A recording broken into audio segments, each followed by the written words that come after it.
What does it actually take to leave the street behind?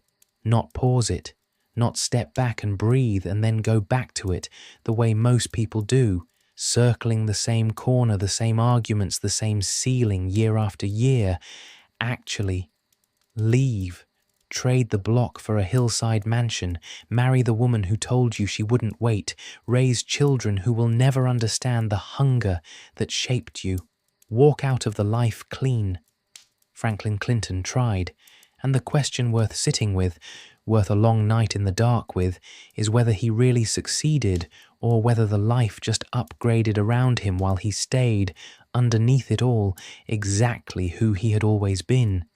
This is the full story, from a small house on Forum Drive in a part of Los Santos that the city would rather ignore, to the hills above it all, from a repo man chasing down cars for a man who was robbing him with paperwork, to a CEO with a company and a view, and a wooden sign on his front door that reads The Clintons. It took a decade, it took a corrupt car dealer, it took a man hiding in the back seat with a gun, it took $201 million in stolen gold, and it took a choice, 3 choices actually, each one a different version of who Franklin could be on the other side of the biggest night of his life. Settle in. This story takes a while to tell properly. South Los Santos is not a neighborhood the game lingers on in establishing shots.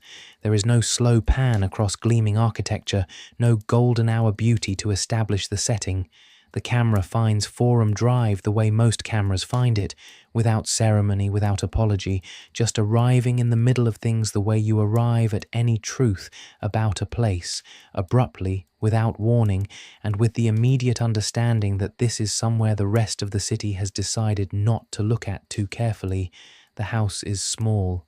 It sits on Forum Drive in Strawberry, one of the districts clustered in the lower west of Los Santos, stacked up against Chamberlain Hills and Davis, the kinds of neighborhood names that don't appear on the tourist maps. 2 stories, a patch of front yard that is neither well kept nor neglected, a low fence that doesn't quite reach the edge of the property, the kind of house that has been lived in by multiple generations of the same family, where the furniture is a record of different eras. Some things bought new by people who are long dead, some things inherited, some things dragged home from whatever was available and functional.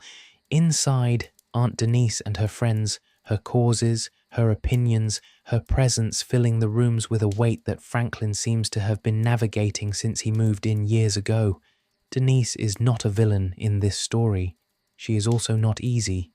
She is a woman who has her own ideas about what it means to be loyal to where you come from, and she measures other people against those ideas, and Franklin falls short of them by her accounting in ways that he partly understands and partly resents.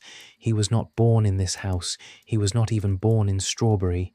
Franklin Clinton was born in 1988, somewhere in South Los Santos, to a woman whose name the game never gives you. That absence is itself a kind of fact. His mother was a cocaine addict, not the dramatic television version of addiction, the arc where someone falls and then recovers and then falls again with the story building toward a catharsis. This was quieter and worse than that. She was simply there, and then she wasn't, and Franklin was approximately 4 years old when she died. You do the math on 1988 and a death in 1992, and you get a child who does not yet know what loss is supposed to feel like. At 4, you don't understand permanence. You understand that someone is gone and that the adults around you are different in their movements and their voices, and you file that information away in a part of yourself that doesn't have a name yet. What you carry from that for the rest of your life is not grief in any shape you can name. It is something more like a permanent awareness as that the ground under your feet has given way once before, and it can do it again without warning. Children who lose parents early develop a specific relationship to stability, not distrust of it exactly, but the inability to fully believe in it, the constant low-level expectation that the stable thing will turn out to be temporary. Franklin Clinton spent 25 years making plans on that foundation, which is to say, not entirely solid plans, not plans built on the assumption that things would stay the way they were, adaptive plans. The kind of planning you do when you have learned very young that the situation can change faster than your response time.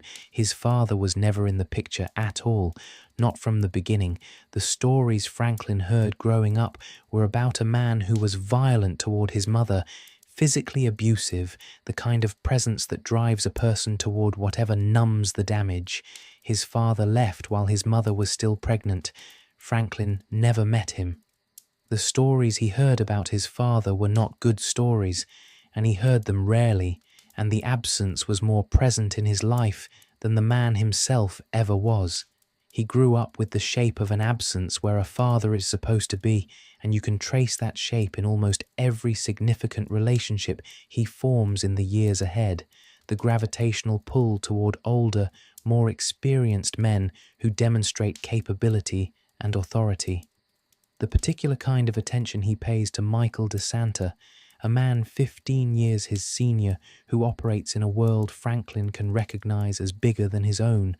The fact that Michael calling him son casually in the middle of a conversation lands in a way that neither of them entirely acknowledges. So, no mother by age 4, no father from the start. He went to his grandparents. The grandparents are another part of the story the game handles with economy. They were there. His grandmother spoiled him by most accounts.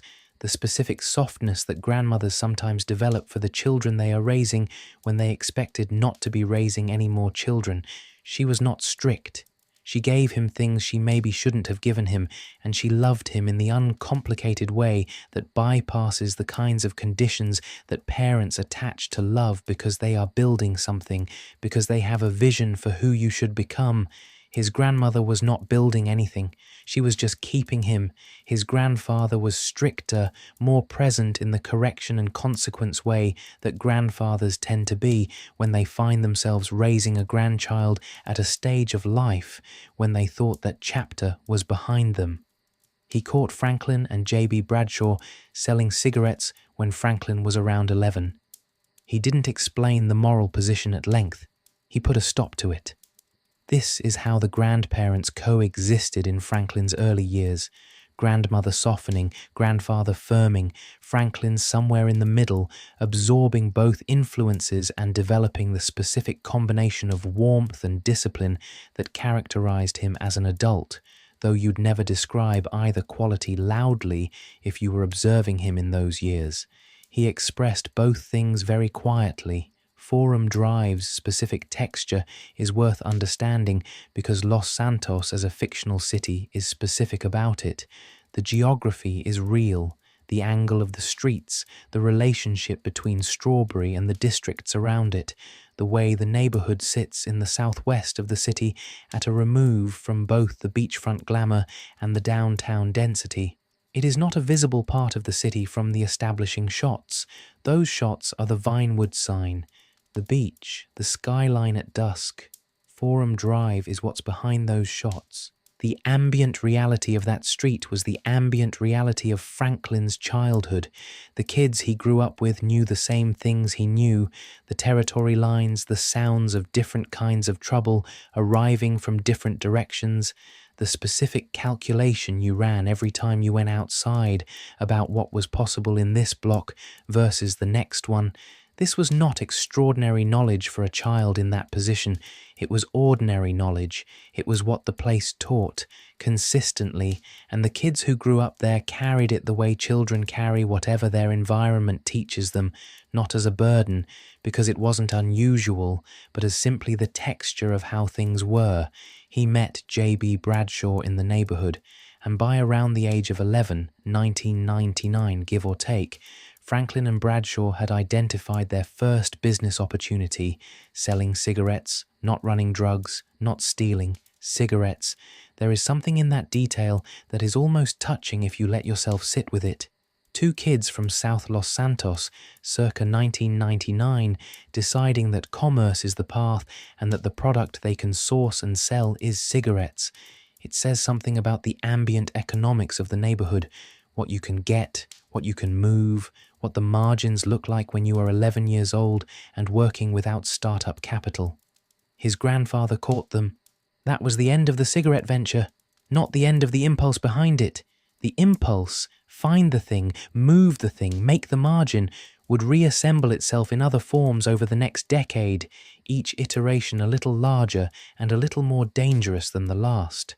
Around the same time, or not long after, Franklin met Lamar Davis, and he met Tanisha Jackson, both at school or in the neighborhood that feeds into school, the way kids in tight communities collect each other without quite deciding to. The geography of South Los Santos puts a small enough set of people in a small enough number of places that the connections form whether or not anyone goes looking for them. You see the same faces on the same corners for enough years, and eventually you know each other, and knowing each other becomes friendship, and friendship becomes the background structure of your entire social world. Lamar and Franklin became inseparable in the way that happens between two people who recognize something in each other, not necessarily the same thing, not necessarily something flattering, but something that makes the world feel slightly less random when the other person is around. They were both going where the neighborhood seemed to be pulling them. They were both navigating it. That shared navigation is its own form of bond. His grandfather died around 2000. Franklin was 12. His grandmother died in 2003. Franklin was 15. In 3 years, the people who had been holding the family together since his mother died were both gone. The sequence is not dramatic in the telling, it's just the way time works on elderly people, but the accumulation of loss in Franklin's childhood was complete by 15. No mother, no father, no grandparents, Aunt Denise, and a house on Forum Drive left in the will. She left the Forum Drive house to Franklin and Denise. That is how he ends up there. Not by choice, not by plan, but because a dead woman's last act of love toward two people she was leaving behind was to make sure they had somewhere to go. It is the kind of inheritance that doesn't feel like generosity in the middle of living it. It feels like a roof. A roof is not nothing, but it is also not a future. A roof is just the present, extended. Franklin started high school at Davis in 2001. He was expelled in 2004, his junior year, for assaulting a teacher. The record on what exactly happened is thin. The game doesn't dwell on the specifics, and maybe the specifics don't matter as much as the outcome, which was this. At 16, Franklin Clinton was out of school, out of any formal structure the city had decided to offer him, and staring at a landscape of options that narrowed very fast in that part of Los Santos at that age. A 16-year-old with no school, no parents, a grieving aunt, and a neighborhood that offered a specific and well-established set of paths forward. The paths were not good, but they were there, which is more than could be said for many of the alternatives. When the legitimate options are thin and the illegitimate options are thick with infrastructure and community, the choice isn't really a choice in any meaningful sense. It is an arrival. You end up where the gravity takes you. He did what the landscape suggested. Carjacking, small-time robberies, drug dealing, not the kind of drug dealing with territory and infrastructure and a career ladder, but the kind that involves standing somewhere and selling something to someone and hoping nobody notices, and sometimes somebody notices, and then you run, and then you do it again somewhere else. The gang life, specifically, the families, the Chamberlain gangster families, the broader network of aligned sets that run through South Los Santos, the Forum gangsters, eventually, a subset he and Lamar carved out for themselves, their own name on a piece of the territory, their own claim to be something more than just foot soldiers in someone else's structure. And Lamar was with him. Lamar was always with him. Here is something worth pausing on because it matters for everything that comes later. Lamar Davis is not a fool. The game plays him for comedy sometimes. And Slink Johnson's voice work makes him genuinely funny, the laugh arriving before you've even finished processing the line. But Lamar is not stupid. He is something more interesting and more frustrating than stupid. He is someone who decided somewhere along the way that the world he was in was the world there was, and that succeeding inside it was enough of an ambition. He wasn't wrong about the world being real. He was wrong about it being the only one. The distinction is important because the game makes it the core tension of Franklin's story. Not the heists, not the money. The question of whether the world you were handed is the world you're stuck in. Lamar's answer, maintained consistently and defended passionately throughout the game, is yes. Franklin's answer, arrived at gradually, never stated cleanly, expressed mostly through the choices he makes rather than the words he uses, is that he is not prepared to accept that answer. Franklin's problem for years was that he could see the difference between their two positions but couldn't figure out how to act on it. You can't just see your way out of Forum Drive. Seeing clearly and moving are different skills, and for a long time Franklin had only one of them. The streets of South Los Santos in Grand Theft Auto V are not a caricature. Rockstar put enough texture into the neighborhood, the auto shops, the bus routes, the particular quality of the afternoon light in that part of the city, the way the energy on the street changes when you cross certain invisible lines into ballast territory or back into family's ground, that the place functions as a character in Franklin's story as much as any of the people in it. It is a place that keeps people, not through malice, not through some grand conspiracy of the powerful against the poor, though that's part of the backdrop. It keeps people because it is what they know, and what you know feels safe even when it isn't, and because the exits are narrow and expensive and require a kind of faith in the world beyond the familiar that most people find extremely difficult to sustain. The specific kind of faith it requires is this: you have to believe that the skills you built in one world will have value in a different one, and that is a hard thing to believe when everything around you is telling you that the skills you built are the skills of the place you're in, and the place you're in is not the place you want to end up. Franklin carried that difficulty for years. He moved through his late teens and early 20s, doing the things you do in that life, running with the families, watching the older guys ahead of him either get locked up or get shot, or, rarely, find some exit he couldn't see from where he was standing. He got arrested, eventually, around 2008.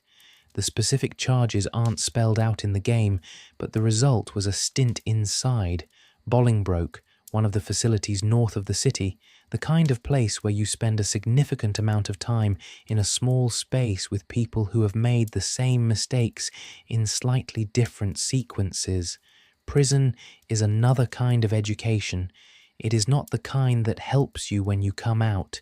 It teaches you patience in the specific form of waiting, which is not the same as the patience of someone who has decided to wait for something better. It teaches you the internal politics of enclosed hierarchies. It teaches you how much of yourself you can suppress for extended periods without losing track of where you put it. These are real skills. They don't show up on any resume, but they are real. He came out.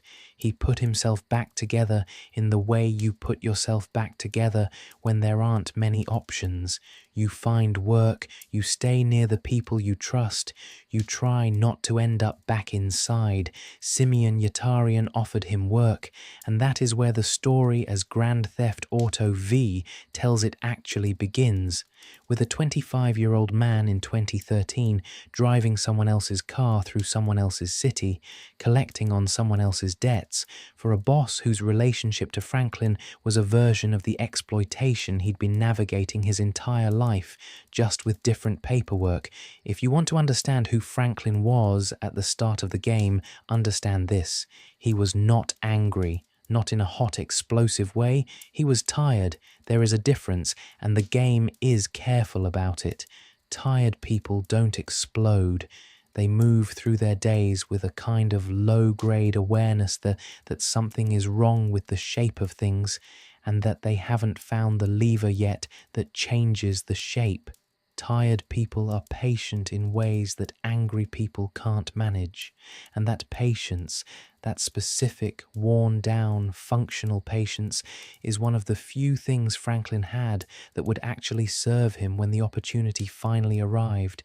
He didn't know an opportunity was coming. Nobody told him. He just kept driving. There was a particular quality to the work that is worth dwelling on because it shaped Franklin in ways that he would carry into everything that came after. The repo job had rhythms. You learn them the same way you learn any rhythm, by being inside it long enough that it stops being something you think about and becomes something you inhabit. Early mornings were for the addresses where the car might still be in the driveway before the owner went to work and noticed you coming. Afternoons were for the commercial addresses, businesses, parking structures, the trickier locations where you needed to move without being observed by the wrong people. Nights were for the ones who had hidden the car, because people who try to hide their vehicles from repo men are not wrong to try, and finding the car first required the kind of patience and attention that the city teaches you if you spend enough time operating in it at night. Franklin learned the city through this work in a way that a person who drives ordinary routes doesn't. He knew which neighborhoods had which police patrol patterns. He knew which parking structures had rear exits that weren't on the maps. He knew the specific quality of attention that people paid to a car moving slowly through their street at different hours. The attention of people who were used to things they didn't expect arriving in their neighborhood, and the attention of people who weren't. He knew Los Santos in the way that people know things they've had to learn under pressure, completely, specifically, and without sentiment. The work also taught him something about other people's desperation, the families who couldn't make the payments on the car Simeon had sold them, who had children in the back seat of the car Franklin was there to take away, who pleaded or threatened or explained at length the specific circumstances that had made payment impossible, as if the circumstances would change what he'd come to do. He had to listen to all of it. He had to take the car anyway, not because he was callous, he wasn't, but because the car was the job, and the job was the income, and the income was what kept the lights on at Forum Drive and kept Denise from having to do it alone. He understood in those moments that Simeon's operation was predatory. He'd understood it from the beginning. The understanding didn't change anything about his need for the work, which is how exploitation operates. You can see clearly that the arrangement is wrong and still need the arrangement because the alternatives are worse. He filed this understanding alongside everything else he was filing, the maps, the rhythms, the faces of people whose cars he'd taken, in the part of himself that was watching and waiting and not yet sure what it was watching and waiting for. If you're finding this story worth staying with, subscribe to your channel. There's more where this came from every week, and the next one is already waiting for you. But right now, we're still on Forum Drive. The thing about high school is that it tells you who you are before you have enough information to push back. You are your grades, your crowd, your neighborhood's reputation arriving before you do. At Davis High in South Los Santos, Franklin Clinton was exactly who you'd expect him to be. The kid from the streets, running with the gang kids, doing the minimum to stay enrolled until he couldn't do even that. That framing is accurate as far as it goes. It just leaves out the parts that don't fit the picture. Lamar Davis went to the same school. They had been orbiting each other since childhood. The neighborhood is tight enough that two kids the same age can't avoid each other if they're spending any time outside. And by high school, they had solidified into something like a unit. Lamar was louder, more reckless in a way that read as confidence to people who didn't know the difference. He had the specific quality of someone who is genuinely funny and knows it, and has decided that being the funniest person in the room is a workable identity, which is true up to the point where it becomes the only thing between you and the harder questions. Franklin was quieter, more watchful, the kind of person who notices things from the corner of the room before deciding whether to engage. He had, and this is a quality the game preserves in him through to the very end, the habit of understanding a situation before reacting to it. Not always. He made mistakes, plenty of them, and some of those mistakes were the kind that result in being expelled from school for assaulting a teacher, but the baseline orientation was observation first. He gathered information before he moved. Tanisha Jackson was also there, same age as Franklin, born in 1988. The same year, the same part of Los Santos, the same kind of South Central geography that puts you in the same rooms as people for reasons that have more to do with zip codes than choices. She was smart. Not smart in the way that schools easily recognize and reward, but smart in the way that people from difficult circumstances often develop, attentive to social dynamics, quick to read people's real intentions behind their stated ones, capable of seeing multiple angles of a situation without being paralyzed by the complexity. Franklin and Tanisha became something, not immediately, but the connection formed in the way high school connections form: proximity, attention, the gradual realization that you care about someone's opinion more than you expected to. They had history. They had the particular intimacy of people who grew up in the same geography, which means they understood each other's reference points without having to explain them. When Tanisha mentioned a corner or a street name, Franklin knew exactly what she meant. When Franklin described the feeling of being somewhere specific in South Los Santos at a specific time, Tanisha didn't need the context because she had lived it too. She had a brother. The brother was involved in gang life, and watching what the gang life was doing to her brother, slowly, over the years, they were all growing up together. The gradual absorption of someone you love into a set of patterns and commitments that makes them legible to a very specific community and illegible to any other was doing something to Tanisha's thinking about her own future. She didn't make the break during high school. The break was years away, but the watching had already started. Franklin got expelled in 2004, junior year. The teacher assault. The details are hazy and the game doesn't dwell on them, which is the correct instinct. Dwelling on the incident would suggest it was the turning point, and it wasn't really. The school was already not working. The particular frustration of a 16-year-old who is too smart for the environment he's in and has no way to express that intelligence constructively tends to find expression in the ways available to it, and the ways available in that context were not the ones that would preserve his enrollment. The expulsion was the door swinging shut on something that was already halfway closed. What the expulsion did was remove the structure. That is the honest way to think about high school for people who end up doing what Franklin did after. Not that school was teaching anything they needed, not that the curriculum was relevant or that the teachers were equipped to reach kids in that situation, but that school was a container, a place you had to be at certain times, which meant you were not somewhere else. When the container was gone, the time filled with the things that filled it. The families. The Chamberlain gangster families is the specific set Franklin ran with, one strand in the broader families network that threads through South Los Santos in the game's version of the city. They are not the Ballas. This matters in the game's geography, and it matters to Franklin because the distinction between sets, between rivals, between territory and non-territory is the kind of information that determines whether you drive home safely or don't. Franklin knew the map because you had to know the map. Not knowing it was not an option, not knowing it had consequences, and the consequences had a way of being final. He and Lamar eventually broke off to form their own thing within the structure, the Forum Gangsters, a subset running off Forum Drive, the two of them making decisions about what they'd do and who they'd do it with. The Forum Gangsters were small. Two people don't constitute an organization, but having a name for your thing, having the subset, is its own form of standing inside the system. It said, "We are here. We have made a choice about how to be here. We are not just floating in the general current of the neighborhood's expectations." The problem with the Forum Gangsters as a plan for Franklin's life was that it didn't go anywhere he wanted to go. And this is worth being precise about, because the game is precise about it. Franklin didn't want out of crime. He wasn't dreaming of going straight, of the 9 to 5, of the clean slate reinvention narrative that usually anchors these kinds of characters in more conventional stories.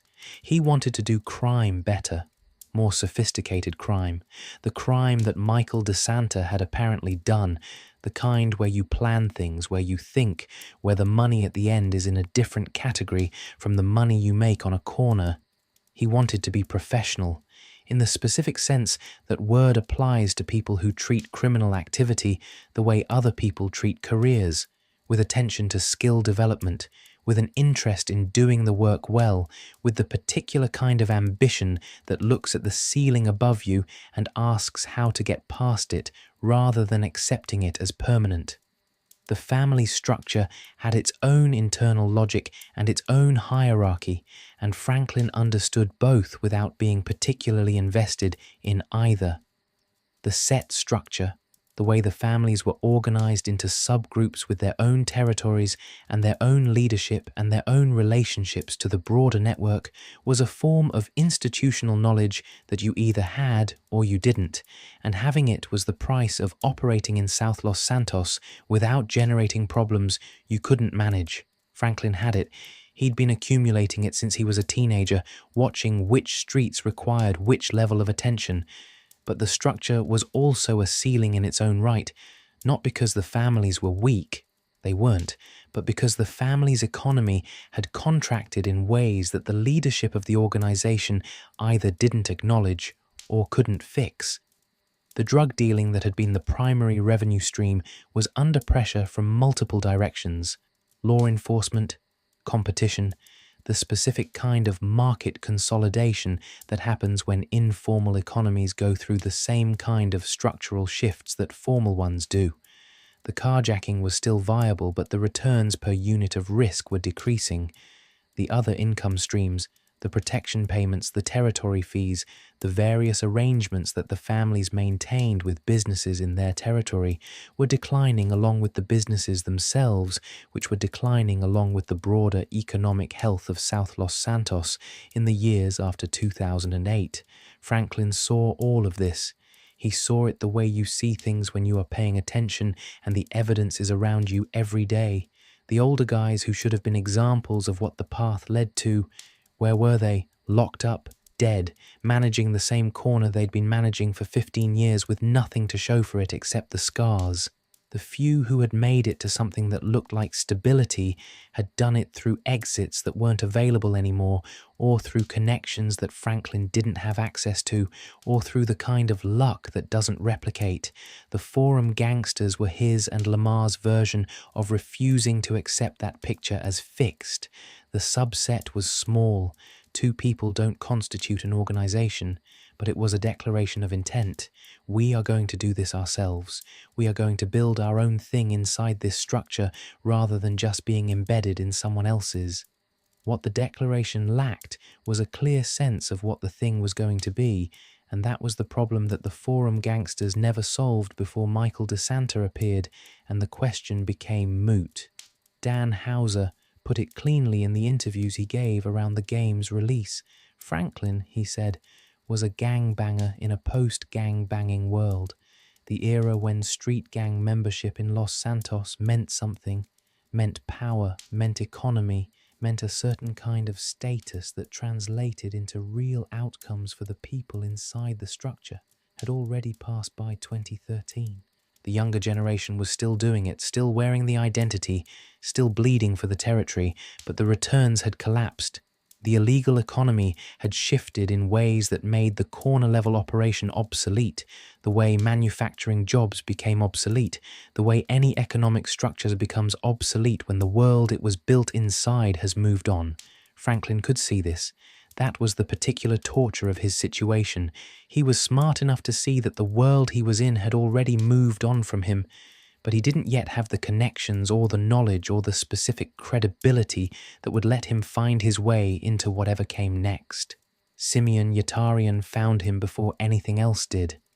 Premium Deluxe Motorsport sits on Adams Apple Boulevard, a gleaming car dealership that seems, on the surface, to be a legitimate business. Luxury cars, clean showroom, an Armenian businessman in pressed clothes who gives the impression of someone who has worked hard to build something respectable. The impression is the product. Behind it, a loan shark operation with leather seats and an Armenian accent. Simeon sold cars to people who couldn't afford them. This was not an accident of the sales process. It was the sales process. He targeted people whose credit wouldn't qualify for legitimate financing, offered them terms that seemed manageable in the signing moment and became impossible within a few months, collected the down payments and the early installments, waited for the inevitable default, and sent Franklin and Lamar to bring the cars back. He kept everything. He then sold the cars again, the same cars to new customers on the same terms. The cycle was the business. Franklin and Lamar were the operational arm of this scheme. They were paid for the repos, not well.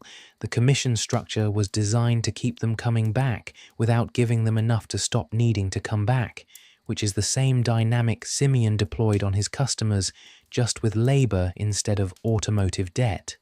What the work required: the ability to drive anything under pressure with police potentially involved, the ability to manage confrontational situations without them escalating past the point of recoverability, the ability to locate vehicles that their owners sometimes tried to hide, which required the same kind of spatial intelligence and community knowledge that good gang members develop.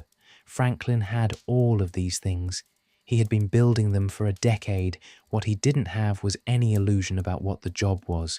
He was being used. He knew it. He stayed because the alternative was worse, or appeared to be, or was too abstract to be real, while Simeon's money was concrete and present. And Lamar, this is the thing about Lamar that the game keeps returning to, Lamar was okay with it. Not because he was stupid, because he wasn't looking past it. The job was the job. Franklin asking questions about what came next was, to Lamar, a form of ingratitude. They had a thing. The thing worked. Why break the thing by wanting it to be something it wasn't? The crack in their friendship that this attitude revealed was real, not a break. They never really broke, not in all the years the story covered. But the crack was there from the beginning of the game, visible in every conversation where Franklin pressed at the edges of something and Lamar pulled them back toward the center. It would widen as the story moved forward. It would survive everything that happened, but it would also never be repaired. Tanisha, by 2013, had moved on from him, or was in the process of moving on. Her brother had died. Involvement in gangs, the kind of outcome that the family's world produces at a regular enough rate that it barely registers as news. That death had finished the process that the watching had started. She was building something different, and the something different did not have a forum drive repo man in it, and Franklin knew this, and he couldn't change what he was fast enough to keep up with what she was becoming. She eventually connected with a doctor. A brain surgeon, Lamar helpfully specified in one of the game's early missions, the detail delivered with the particular brand of cheerful malice that Lamar deploys when he wants to make a point without technically starting an argument. A brain surgeon. The gap between that and a forum drive repo man is not just income, it is category. It is a different kind of life entirely. Franklin didn't fight it. He watched it happen with the patience that was becoming his defining quality, the patience that wasn't acceptance and wasn't defeat, but was the only gear he had until something else came available. He was still on forum drive, still driving other people's cars for a man who was taking advantage of him, still watching Lamar refuse to see the ceiling, still thinking about what came next without having any real idea where to find it.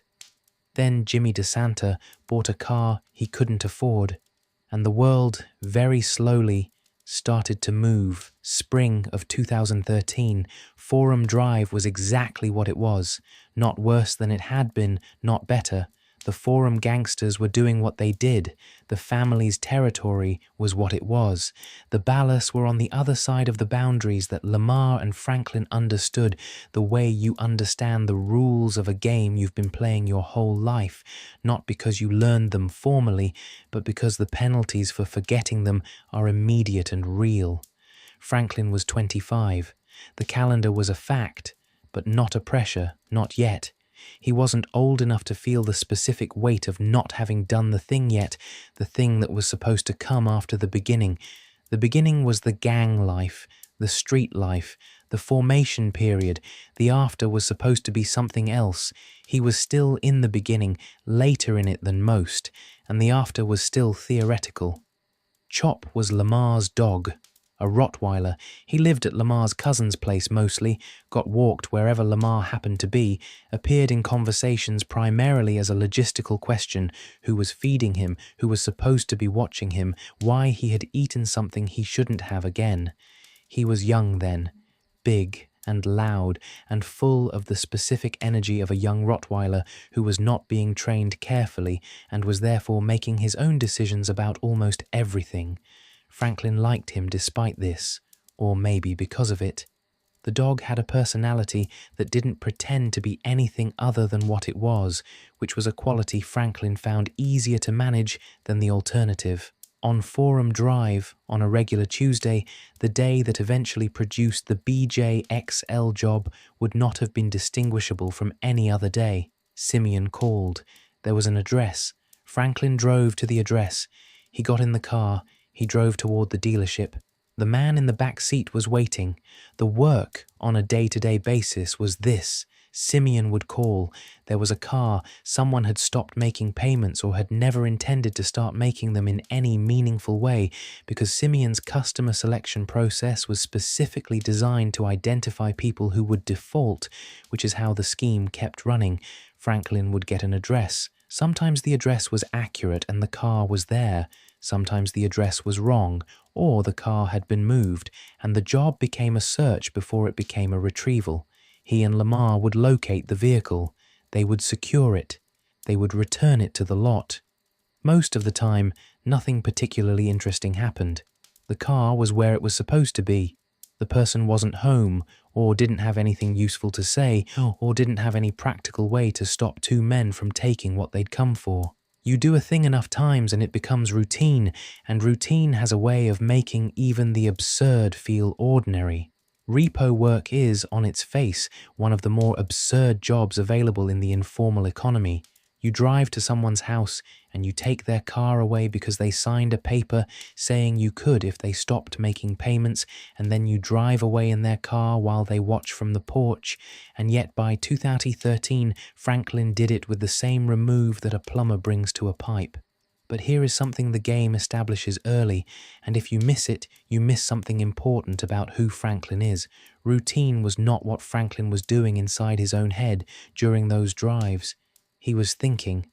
When he and Lamar are driving, and they drive constantly in the first section of the game, repo job to repo job across South Los Santos, Franklin talks. Not always.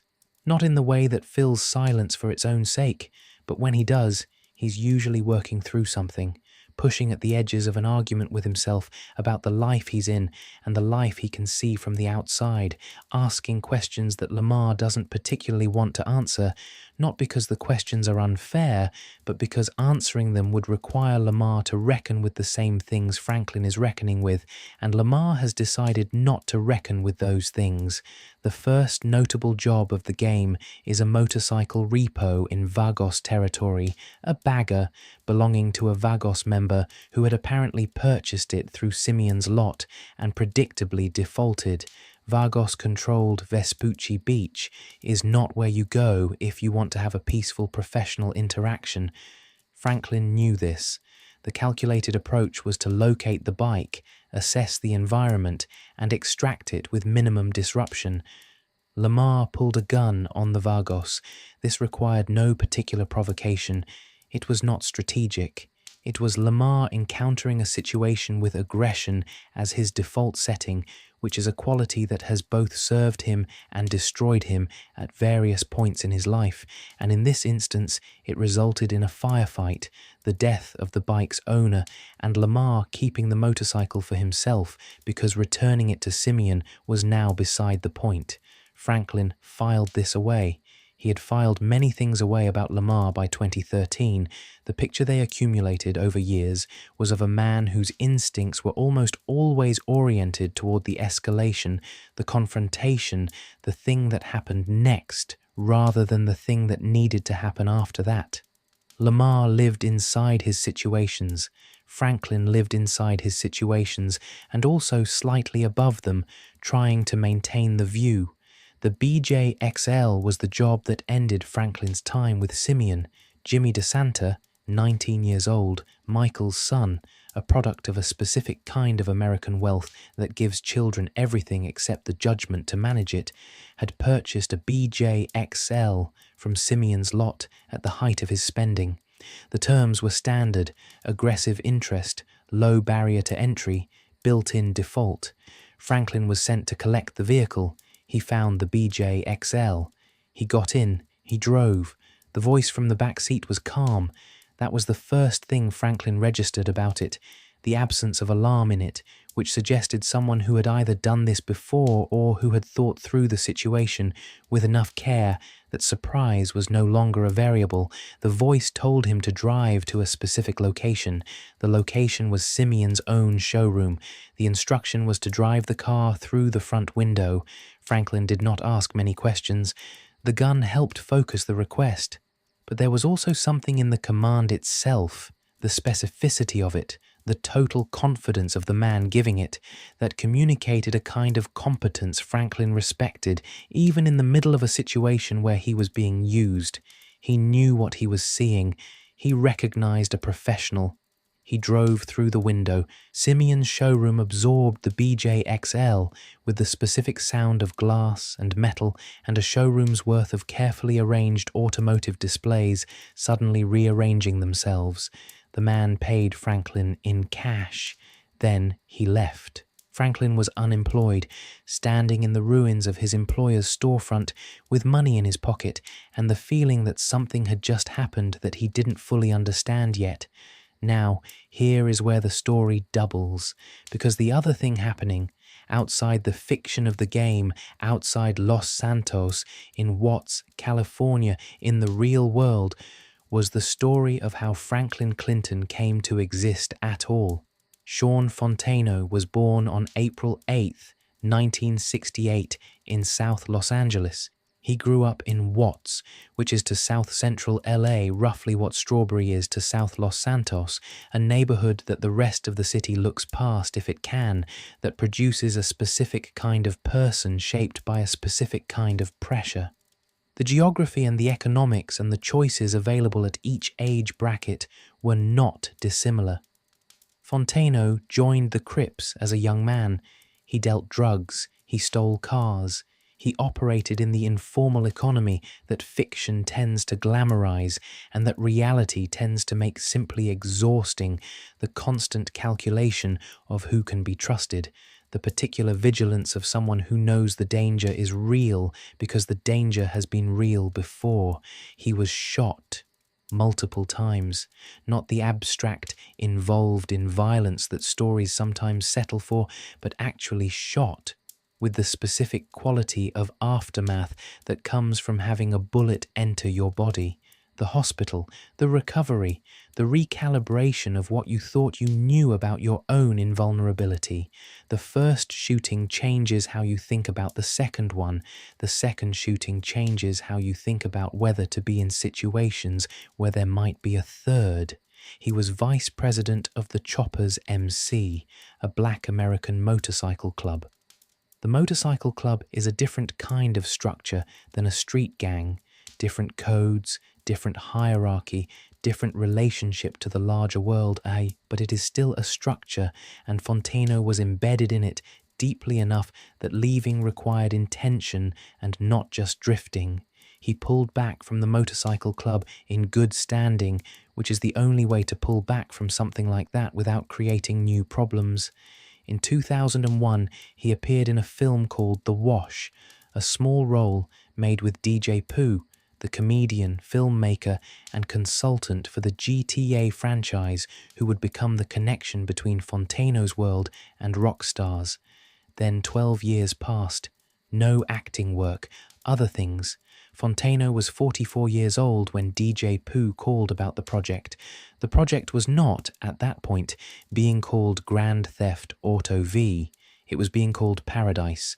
The secrecy around the production was genuine and total. Rockstar North builds things behind walls, and the walls hold, but from the inside the walls mean you are doing work without understanding what the work is building toward. Fontaine was brought in initially to help other actors prepare for auditions. He knew the space the character inhabited. He could make the room feel real for people who needed to perform in it. He ended up reading for the role himself. He got it. He nearly quit.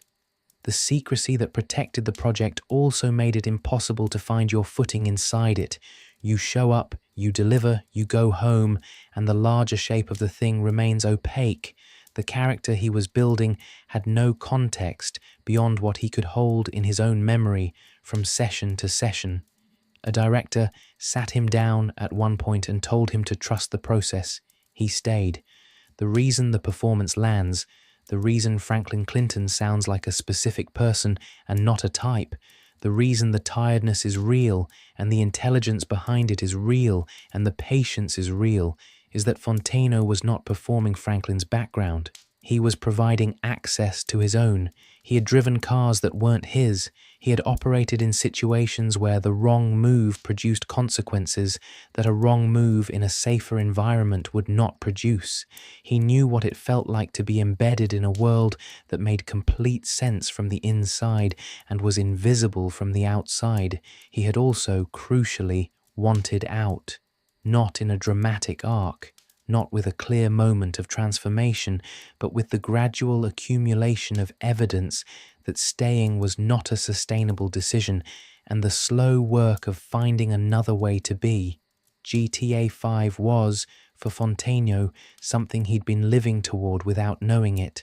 Franklin Clinton was, for the game, the character who felt most like someone you'd actually meet, not a caricature of criminality, not a moral lesson with a face, but a person navigating the gap between where they came from and where they could see. Rockstar North gave him that quality partly through the writing, but the depth of it, the specific, authentic depth, was Fontaine's contribution. The vehicle drove through the window. The money was in Franklin's pocket, and the man who had been in the back seat, who had made his exit through the shattered glass of a destroyed showroom, was already making plans for how to use what he'd seen. Franklin Clinton had been noticed. He just didn't know yet what that meant. There is a particular quality to the way Sean Fontaine described the GTA 5 motion capture process that is worth understanding. In interviews given after the game's release, he talked about how the technology worked, how you wore the suit, how the cameras tracked the markers, how the expressions and the movements translated into the character on screen. The technical description is interesting. More interesting is what he said about what the work actually required.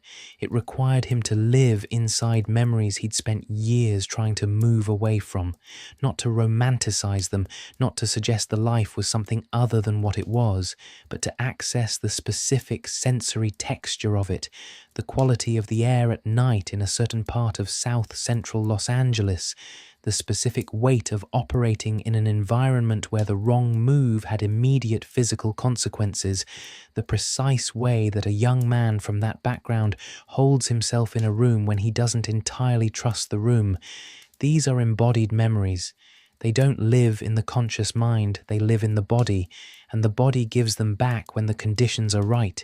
The conditions of the motion capture studio were, on the surface, nothing like South Central Los Angeles, a controlled space, technology everywhere, a crew of professionals building something with him. But Fontaine found a way to make the room disappear and replace it with somewhere else. This is the work that actors do, and most of them describe it as imagination. Fontaine described it as something more like memory retrieval. He wasn't inventing Franklin Clinton's circumstances, he was rebuilding from his own archive. Game Changer, the memoir he published in March 2022, covers the full arc of this. The title's double meaning is intentional. The game in question is both Grand Theft Auto Vi, which changed his life, and the game of the streets, which shaped everything before that. The two meanings are not separate, They are continuous. The thing that made him capable of performing the character was the thing that nearly prevented him from surviving long enough to perform anything. He wrote about being shot more than once. He wrote about the specific aftermath, the hospital, the recovery, the recalibration you do when you understand viscerally that your body is mortal in ways that feel abstract when you are young and in motion and believe yourself to be operating faster than consequences. He wrote about the transition out of the gang years, which was not a single decision but a series of smaller decisions that accumulated into a different direction, none of them dramatic enough individually to mark as a turning point. He wrote about the 12-year gap, not as dormancy, he's clear about this, but as the living of a different kind of life. The motorcycle club, the work of maintaining structure and community without the structure of the streets, the decades of building something that could survive the departure from the thing he'd been building before. And he wrote about DJ Pooh calling, about the project called Paradise, about the audition he almost didn't do, and the role he almost quit, and the game he built that 1 billion people played. Franklin Clinton is 25 in 2013. Sean Fontano was 45 in 2013. The 20-year gap between them is the gap between the version of the life that is still happening and the version that has been survived. Fontano brought both. He brought the memory of what 25 felt like when you were inside it, and he brought the understanding of what 25 looks like from the other side of it. The performance has both of those in it simultaneously, which is why it works in a way that a 25-year-old actor performing the same role would not achieve. The specific patience and tiredness of Franklin is the patience and tiredness of someone who has already lived this, delivering it to a character who is still in the middle of it.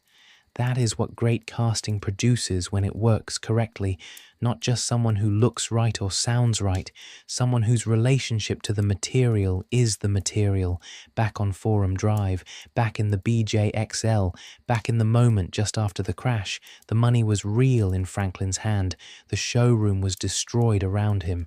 And somewhere in Rockford Hills, a man with a complicated past was already making plans for what came next, not to wallow in them, not to recapture the feeling of the life, but to access the specific texture of it, the way a 25-year-old man from South Los Santos in 2013 stood when he was tired, moved when he was watchful, spoke when he was trying to say something real to someone without giving too much away at once. These are not skills you can approximate from the outside. They are somatic things. They live in the body. Fontano had them because he had lived them, and the work of the mocap session was the work of summoning them from wherever you store the things you've experienced enough to know at the cellular level. This is also, in a different register, what Forum Drive gave Franklin Clinton. The specific competence that Michael noticed in the back seat, the calm, the execution without drama, was not an abstract quality. It had been built through years of operating in environments where the cost of losing composure was immediate and real. Every confrontational repo situation that Franklin had navigated without escalating it past the point of control, every drive through police territory that required him to keep his face neutral and his speed regulated regardless of what was happening in his chest. The composure was not natural. It had been produced slowly through the accumulation of experiences that demanded it. Forum Drive was the laboratory. The life was the curriculum. The result was a 25-year-old man who could receive a gun pointed at him from the back seat of a car and respond by driving where he was told. Rockstar's design notes for Franklin described him as someone whose intelligence and capability were in direct conflict with the environment he'd been given. The intelligence existed, the capability existed. The environment had simply not yet provided a container large enough to hold either of them at full size. Michael DeSanta, hiding in the back seat with a gun, was, without either of them knowing it yet, the first piece of a different container. This is why the heist world is not a corruption of Franklin's story. It is the story the version of his life where he stayed on Forum Drive, running the Forum gangsters, collecting Simeon's commissions, watching Lamar's instincts produce recurring near disasters. That version had a ceiling. It was a visible ceiling. It was the ceiling Franklin had been pressing against for years. The heist world removed the ceiling, not cleanly, not without cost, but it removed it, and what Franklin did with the space was what the entire next year of his life was for. Michael DeSanta was 50 years old when Franklin Clinton crashed the BJ XL through his wife's car dealer's window. He had been living in Rockford Hills for almost a decade. He had a house, a pool, a psychiatrist he saw weekly, a wife who was sleeping with her tennis instructor, a son who was spending his days high on a couch, and a daughter who was old enough to have opinions about all of it. The witness protection arrangement that moved him from his previous life to this one had come with money. FBI money, the accumulated proceeds of a career as a bank robber folded into a deal that kept him out of prison and out of the reach of his former associates. He was supposed to be done. The FBI had invested in him being done. Michael was supposed to be a retired man living a retired life in a suburb of a fictional Los Angeles. His name changed, his history buried, his skills going unused. He was spectacularly bad at being retired. The relationship between what Michael had been, professional heist crew, North Yankton, the jobs that built the reputation, and what he was now was the source of everything wrong in his life. The money was running out in the slow, abstract way that inherited money runs out when nobody is generating more of it. The marriage was hollow, the therapy was circular, and underneath all of that was the thing he wouldn't say out loud even to the psychiatrist. He missed the work. Not the danger, specifically, the competence, the specific satisfaction of watching a plan go correctly when you've built the plan well and staffed it well and executed it at the level your training demands. A comfortable suburban life does not provide that satisfaction. There is no adequate substitute. Michael's wife, Amanda, had a tennis instructor.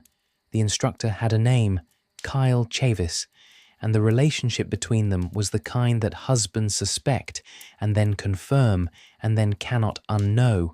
Michael discovered it. His response was not measured. His responses generally were not measured.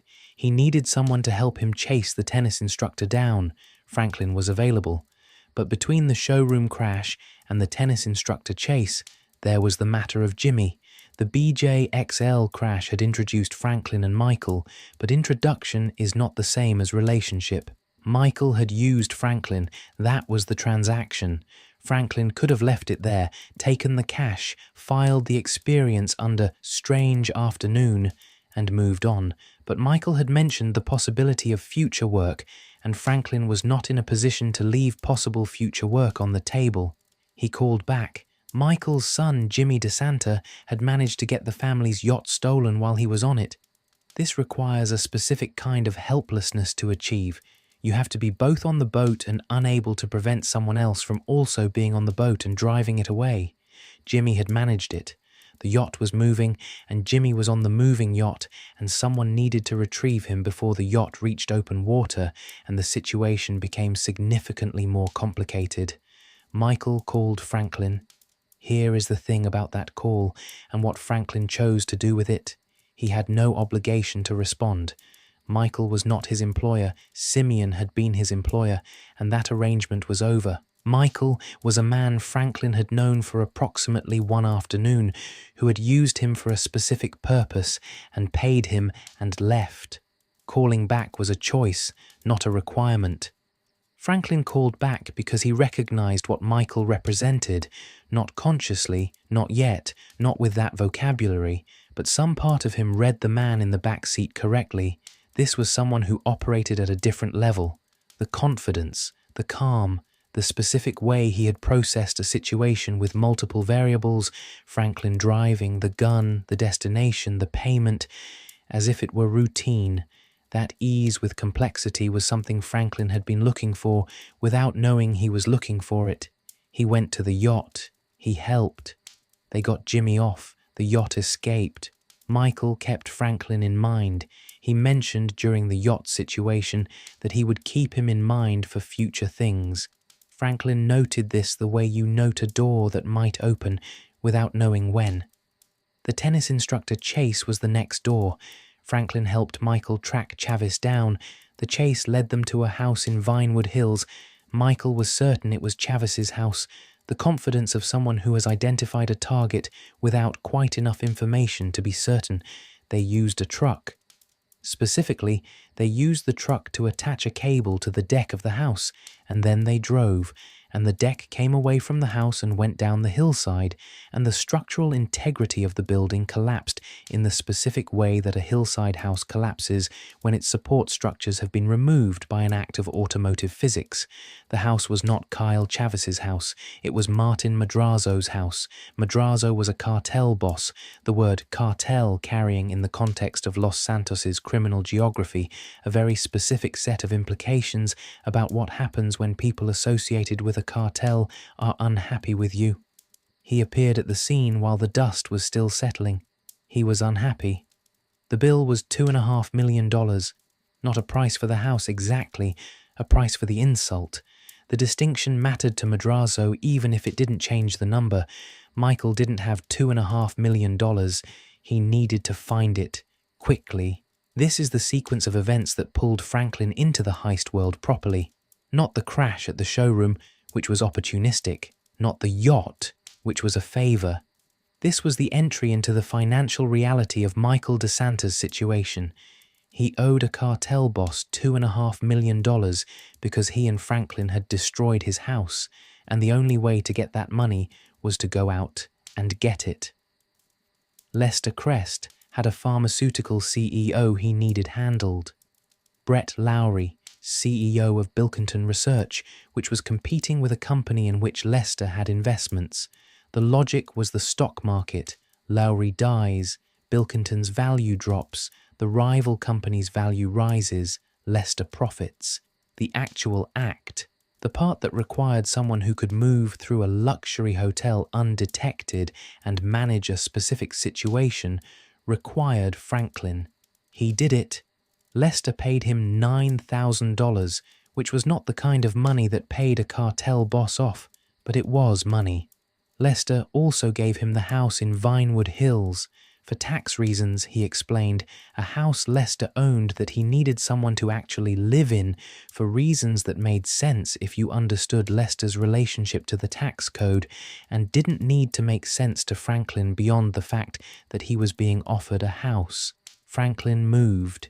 He drove up to 3671 Wispy Mound Drive, the address Lester had provided, and stood at the edge of the property and looked at the city below. The whole of Los Santos was there, the grid of it, the density of it, the lights coming on as the afternoon light faded. Forum Drive was somewhere in that mass. He could not pick it out from up here, everything blended from this elevation. He was in the hills. He had not earned this yet, not in any sense that would stand up to scrutiny. He had done one job and been given a house by an eccentric criminal planner who needed someone to live in it. The house was not a reward. It was a coincidence of timing. But he was in it. He called Aunt Denise before he moved his things.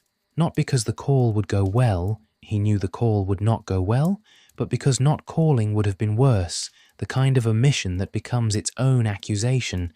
Denise did not receive the news the way a person receives good news. She received it the way a person receives information that confirms something they'd been afraid of for a long time, with a specific anger that has been waiting for a specific trigger. Franklin was leaving the house that his grandmother had left them. He was leaving Forum Drive. He was going to Vinewood Hills, which to Denise was not a geographic destination but a statement, a declaration that he had decided the place he came from wasn't good enough for the place he was going. She said he was abandoning his community. He said he was trying to get somewhere. She said getting somewhere didn't have to mean leaving behind the people who were still where you started. He didn't have a clean response to that, not because she was wrong, she wasn't entirely wrong, but because the response that was true was complicated. He wasn't leaving because Forum Drive had failed him. He was leaving because staying would require him to accept a ceiling that he could see clearly and didn't want. That's not the same thing as abandoning your people, but it's also not entirely separate from it. The argument they had about this, not just this one call, but the recurring argument that surfaced every time he came back to check on the house or saw her in the neighborhood, is one of the more honest threads in the game. Denise is not wrong. Franklin is not wrong. The thing they disagree about is not a factual matter that could be resolved with evidence. It is a values matter. What does loyalty require, and what does ambition justify? Denise's answer, loyalty requires proximity. You stay near the people you're loyal to. You invest in the community that invested in you. The community that raised you did not raise you so you could leave it behind the moment something better appeared. Franklin's answer, he was not better off in Forum Drive. He was alive in Forum Drive, alive and stuck and heading nowhere specific, watching the ceiling stay where it was while the years went by. He loved Denise. He loved the neighborhood in the specific way you love what raised you, even when what raised you also limited you. Leaving was not a rejection. It was the only thing that made sense. They couldn't agree. They still can't. The game doesn't resolve it because there is no resolution. The tension between roots and movement is one that people navigate their whole lives without finding a formula that works for both simultaneously. What Franklin did was practical. He left the Forum Drive house to Denise, not legally.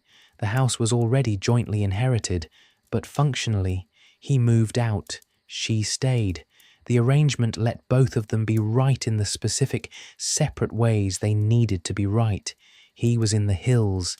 He had not earned this yet, but he was in it. The relationship between Franklin and Michael in those early weeks was still forming. Michael recognized something in Franklin that he didn't quite articulate, the quality he'd seen in the showroom crash, that ability to receive a situation and execute without dramatic reaction. Franklin was trying to understand what Michael knew and whether any of it was transferable. They were feeling each other out with the careful pace of people who have an instinct toward trust, but have also been burned by trust enough times to make sure before they extend it fully. Michael called Franklin son. He did it casually, in the middle of a sentence, in the middle of a drive, the word arriving without particular emphasis. Franklin heard it. He didn't respond to it directly, but he heard it, and the way Sean Fontano plays the moment, the half-beat of silence, the way the scene continues without making the word into more than it was, is one of the quieter pieces of acting in the game. The word lands because both men let it land without comment. The response is in what comes after. Franklin stayed. He kept working with Michael. He took the next job and the one after that. That, in the end, is what the word meant. The word sat in Franklin's memory the way certain words do, not loudly, not as a topic of ongoing reflection, but present, retrievable. The kind of thing you don't think about deliberately, but that surfaces when you need a calibration point. Michael had significant flaws, and Franklin was not blind to them. The self-deception about who he was and what he deserved, the circular relationship to his own guilt, in which he acknowledged the damage his life choices had caused and then continued making the same choices, the witness protection arrangement that was built on Michael's willingness to bury his past under a new identity, which was a kind of betrayal of the people he'd made that past with. He went to therapy every week and lied to his therapist every week about the things that mattered, which is a complete and functional waste of therapy. But Franklin was in the hills because of Michael, and the education he was getting, informal, case by case, accumulated through proximity rather than formal instruction, was the education he had been looking for without knowing exactly what it looked like. The education was informal. That is how this kind of teaching always works. Nobody sits Franklin down and delivers a curriculum. Instead, Michael makes decisions in front of him and then explains them afterward, or doesn't. and Franklin works backward from the outcome. Every job is a case study. Every conversation in a car going to or from a job is a seminar in the specific qualities that separate professional criminal operations from the kind Franklin had been part of before. Michael provided Franklin with access to a different order of criminal operation, planned, resourced, staffed with people who had real skill sets, aimed at targets that produced real money rather than the grinding returns of the forum gangsters' operation. Franklin had the driving, the nerve, the physical capability. What he didn't have was the network, the knowledge, the experience of having run real jobs with real professionals and knowing what a well-executed plan looked like from the inside. Michael had all of that. What he didn't have was the energy, the particular energy of someone who had not yet been worn down by the gap between what they thought crime would make them and what it actually made them. Franklin wanted the life Michael had already partially escaped from, and Michael, though he would not say this directly, was running on borrowed time with his own willingness to remain retired. The Madrazo debt organized the first lesson. $2.5 million owed to a cartel boss is not an abstract obligation. It has a timeline. The timeline has consequences attached to it. The lesson was, understand the consequence before you let the situation generate one. Michael and Franklin had caused a problem without thinking through what the problem would cost. The cost arrived before they were ready for it. The lesson, think through the cost, not just the immediate operational risk, the downstream cost. The cost of what happens when the thing you're doing produces a result nobody planned for. The cost of destroying Madrazo's deck was not the deck. The cost was the debt, and the debt had a human being behind it who was accustomed to collecting. That sequence, action, unintended consequence, cost, was the thing Michael was trying to help Franklin see before it happened again in a situation with less recoverable consequences. Lester provided the platform. His connections, his planning, his intelligence, these were resources Franklin had never had access to before. They changed the calculus of what was possible in ways that took time to fully register. Lester could tell you, before you went anywhere near a target, what the security response time was, what the internal structure of the organization looked like, who the weak points in the personnel were, what the timing windows produced by shift changes and routines looked like when you mapped them on a grid. This information existed in the world. Most people didn't know how to find it. Lester had built the entire infrastructure of his professional life around finding it and making it actionable. Franklin's previous existence had not included people like Lester. This was a meaningful change, not because Lester's particular personality was appealing. Lester was difficult in the specific way that people who are significantly more intelligent than their environment are often difficult, with a bitterness to him that came from years of watching people with less capability receive more reward. But the capability was real, and the access it provided was real, and Franklin recognized both. The go-kart situation with Simeon deserves a mention because it illustrates the other side of Michael's professional range. Simeon, after the showroom crash, was not done with Franklin. He'd set up a situation at a go-kart facility, the details are as absurd as they sound, where he'd arranged for things to go badly enough that Michael and Franklin ended up chasing him around a kart track while the situation sorted itself out. Michael's response to absurd situations was the same as his response to serious ones. Find the objective, move toward it. Don't let the chaos of the environment change the goal. Simeon was handled, the situation resolved. Michael's composure throughout was the lesson. Franklin absorbed it.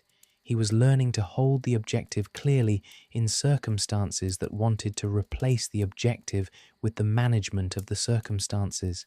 The specific jobs in the period between Vangelico and the depository are varied in their requirements in ways that weren't accidental. Lester had a theory, which he never stated directly, but which was visible in the sequencing. Each job should add something.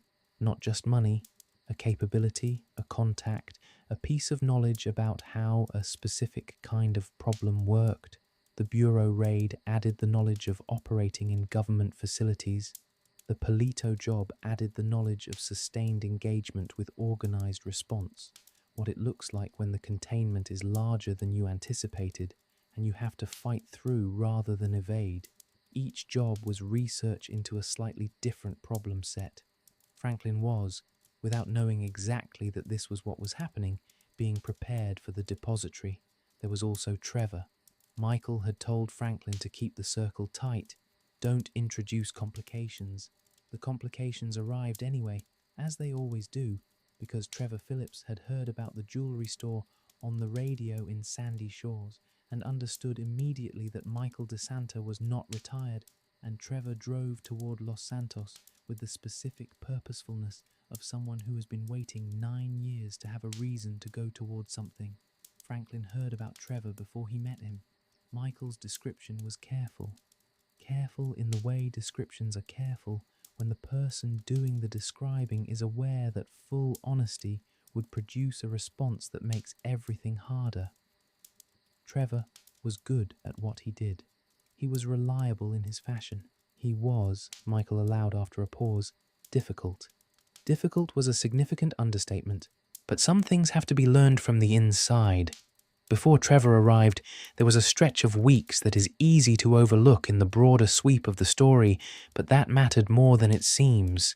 Franklin was in Vinewood Hills. The house was new. The neighborhood was new. The money in the account was real, but it didn't feel like anything yet because he hadn't had time to understand what you do with money that isn't immediately needed for survival. He visited Forum Drive, not often, but enough to keep the connection with Denise from deteriorating entirely, and to sit with Lamar for an hour or two, and to drive the streets that had formed him and notice what they looked like now that he was looking at them from a slightly different angle, not from inside, not yet from entirely outside, but from the specific in-between place of someone who has made a move and is still metabolizing what it means. The streets looked the same. The streets were the same. This is always the disorienting part of leaving a place and going back. You expect it to have changed because you have changed, and the fact that it hasn't is both a relief and a rebuke. The corner where the cigarette venture had ended, the route to Davis High, the territory lines that had been as real as any geography. He was still from here. That was the thing the Vinewood Hills house hadn't changed. It had changed his address. It hadn't changed his address book in the other sense, the internal one, the one that records where you come from. He was a Strawberry person in a Vinewood Hills house, and the gap between those two facts was going to require more than a few weeks to figure out. Michael had a way of not making Franklin feel like that gap was his problem. This was one of the more generous things about Michael, and the game is careful to show it alongside the less generous things. He didn't treat Franklin's background as a deficiency to be managed. He treated it as a resource, the specific knowledge Franklin had, the reading of situations, the city as operating environment knowledge, the understanding of how people behaved when they were afraid versus when they were calculating, was knowledge Michael valued because it was knowledge he didn't have. Their respective backgrounds were complementary rather than hierarchical. Michael knew the high end. Franklin knew the ground. The heist crew needed both. Lester Crest had been watching Vangelico's fine jewelry for 3 months before he presented the job to Michael. Watching is the word he would use. The correct word is studying. The cameras on the exterior, 4 of them visible from the street, 2 more at angles that required some effort to locate, and Lester had located all 6 within 40 minutes of his first visit. The shift patterns of the security guards, which he had timed across 11 separate visits at different hours. The armoured car that made deposits and pickups on a schedule that was nominally confidential and in practice completely predictable, because armoured car services run on routes that balance efficiency against security, and efficiency tends to win over time. the flow of foot traffic on Portola Drive at different times of day, because foot traffic tells you how much noise you can make inside before the noise outside registers and stops being background. The layout of the store's interior reconstructed from 3 sources: the floor plans, which Lester had obtained through channels he didn't elaborate on, 2 visits as a customer during which he had spent 40 minutes browsing without purchasing anything while quietly noting dimensions, blind spots, the location of the panic button behind the sales counter, and the specific arrangement of cases that would affect movement during a rapid exit, and the placement of every camera inside the store mapped to the 6 he'd found outside to identify whether there were dead zones in the coverage. There were dead zones. There always are. Lester had done all of this before he said a single word to Michael. This was how he worked. He brought complete jobs, not partial ones. The research was the product. The execution was someone else's contribution to the collaboration. For Franklin, sitting through the briefing, this was the education he had been trying to find without knowing exactly what he was looking for. The forum gangster's approach to crime was intuitive, opportunistic, fast-moving, built on adaptation under pressure rather than preparation before pressure. You saw the thing, you moved on it, you figured out the problems as they emerged. The improvisation was the skill. Planning was what you did in the hour before you moved. Real planning, the kind that maps every contingency, that walks through the sequence of events before the sequence happens, that identifies the points of failure before failure has an opportunity to create itself, was something Franklin had simply never been in the room for. Lester's briefings were methodical in a way that was almost uncomfortable to be around at first. This is where you park. Not a suggestion. A specific location on a specific street that places the vehicle at the optimal angle for both the initial approach and the emergency exit that becomes the primary exit if the primary exit is compromised. This is when you move, not approximately. The window is 17 minutes, the period between the senior security guard's shift handover and the moment the new guard has finished his sweep of the exterior and settled into his routine. During those 17 minutes, the response pattern of the interior staff changed in a way that opened the job. Outside of them, the job looked different and cost more to execute. This is what you're looking for. This is what you're listening for. This is the exit and this is the backup exit. And if the backup exit is also compromised, here is what that means about the situation, and here is the decision tree you follow from that point. Franklin asked questions. Lester answered them without impatience, which was the quality that distinguished Lester from most people who were technically superior to you, the willingness to explain without condescension. He treated Franklin's questions as information about what the briefing hadn't covered, not as evidence of inadequacy. Michael added the human factors.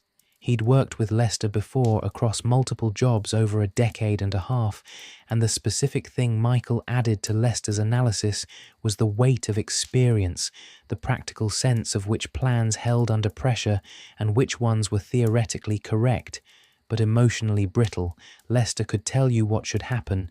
Michael could tell you what the person on the other side of the glass case was going to do when it did happen, because he had watched people respond to emergencies enough times to have a model of what panic looks like and what it produces.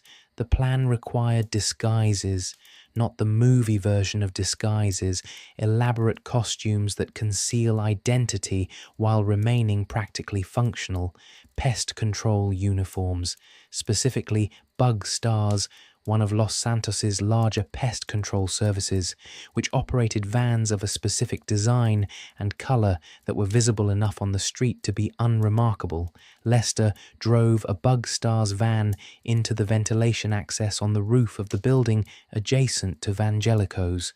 The van carried a dispersal system.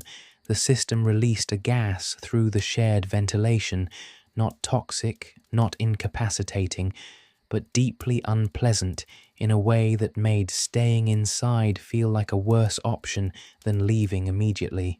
The staff evacuated through the front. That was the gap.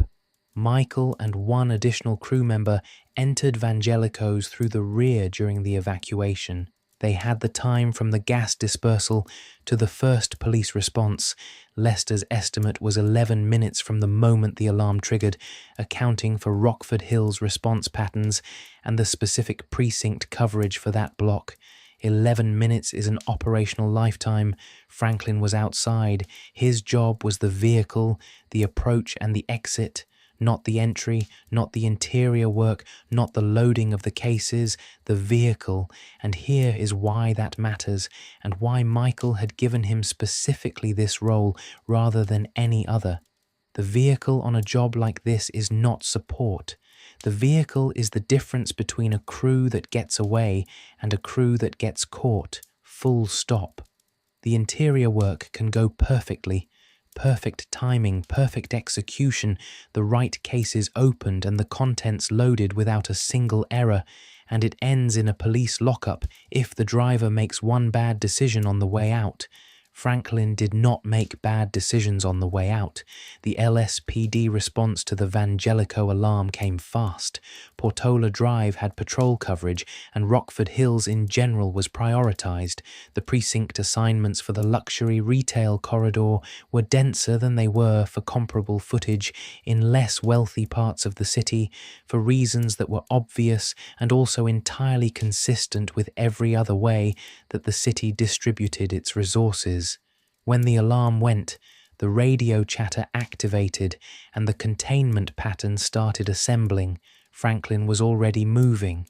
He'd mapped Portola Drive before the job, not casually, the way Lester mapped things, specifically with intention, learning the blocks around the store and the blocks around those blocks, understanding where the natural dead ends were and where the hidden through streets were, and what the sightline coverage looked like at each intersection.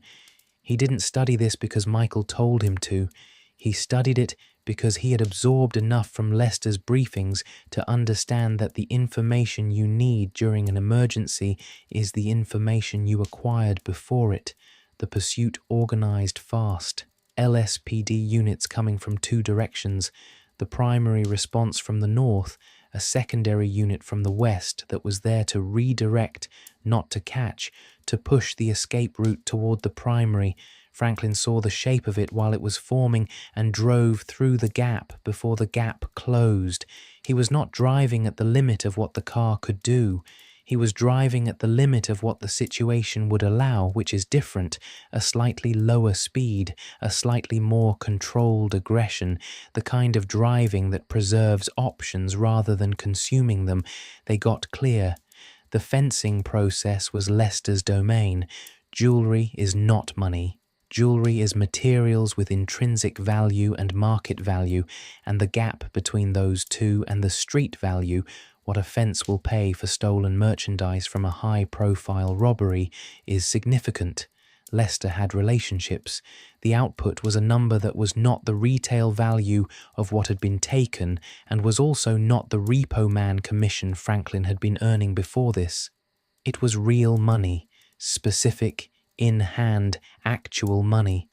The Madrazo debt could be addressed.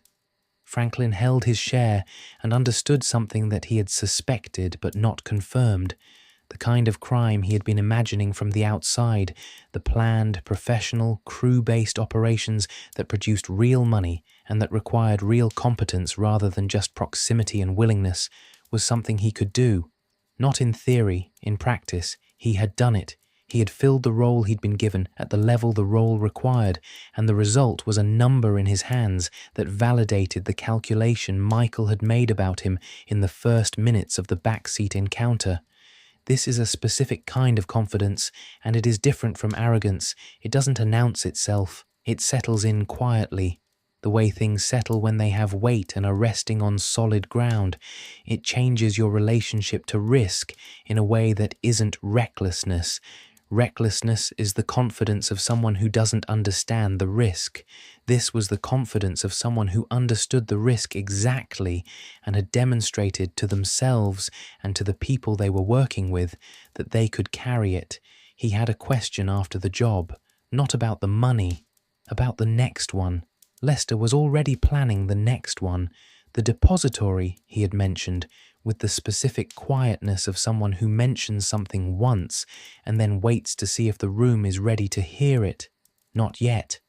Other jobs first, other buildings, other targets, other problems to solve, other capabilities to develop and test before the thing he was actually building toward could be attempted. Franklin heard the mention. He filed it the way he filed the word son, in the part of himself that didn't comment immediately, but that noted the information and sat with it and understood what it might mean. The news report found Trevor in Sandy Shores, a jewelry heist on Portola Drive, Michael's crew, the specific quality of the operation, which was recognizable to someone who had worked with Michael before, who knew what a Lester plan felt like in execution. He drove toward Los Santos. The triangle was closing. Trevor Phillips's arrival in the game is one of the better pieces of character introduction in the franchise's history, which is saying something given that GTA has produced a lot of memorable entrances. He is given his own introductory section, his own opening separate from Michael and Franklin's, set in the bleached landscape of the Alamo Sea region north of Los Santos, populated with the Lost MC, the Aztecas, the meth operation that serves as the economic underpinning of Trevor Phillips' enterprises. He is not a villain. The game is clear about this if you pay attention. He is a person who operates by a coherent internal logic that the rest of the world does not share, and the results of that coherence applied to the circumstances he's been in for 30+ years are a man who is frightening in ways that most people find difficult to categorize. He is honest in a way that the other two protagonists are not.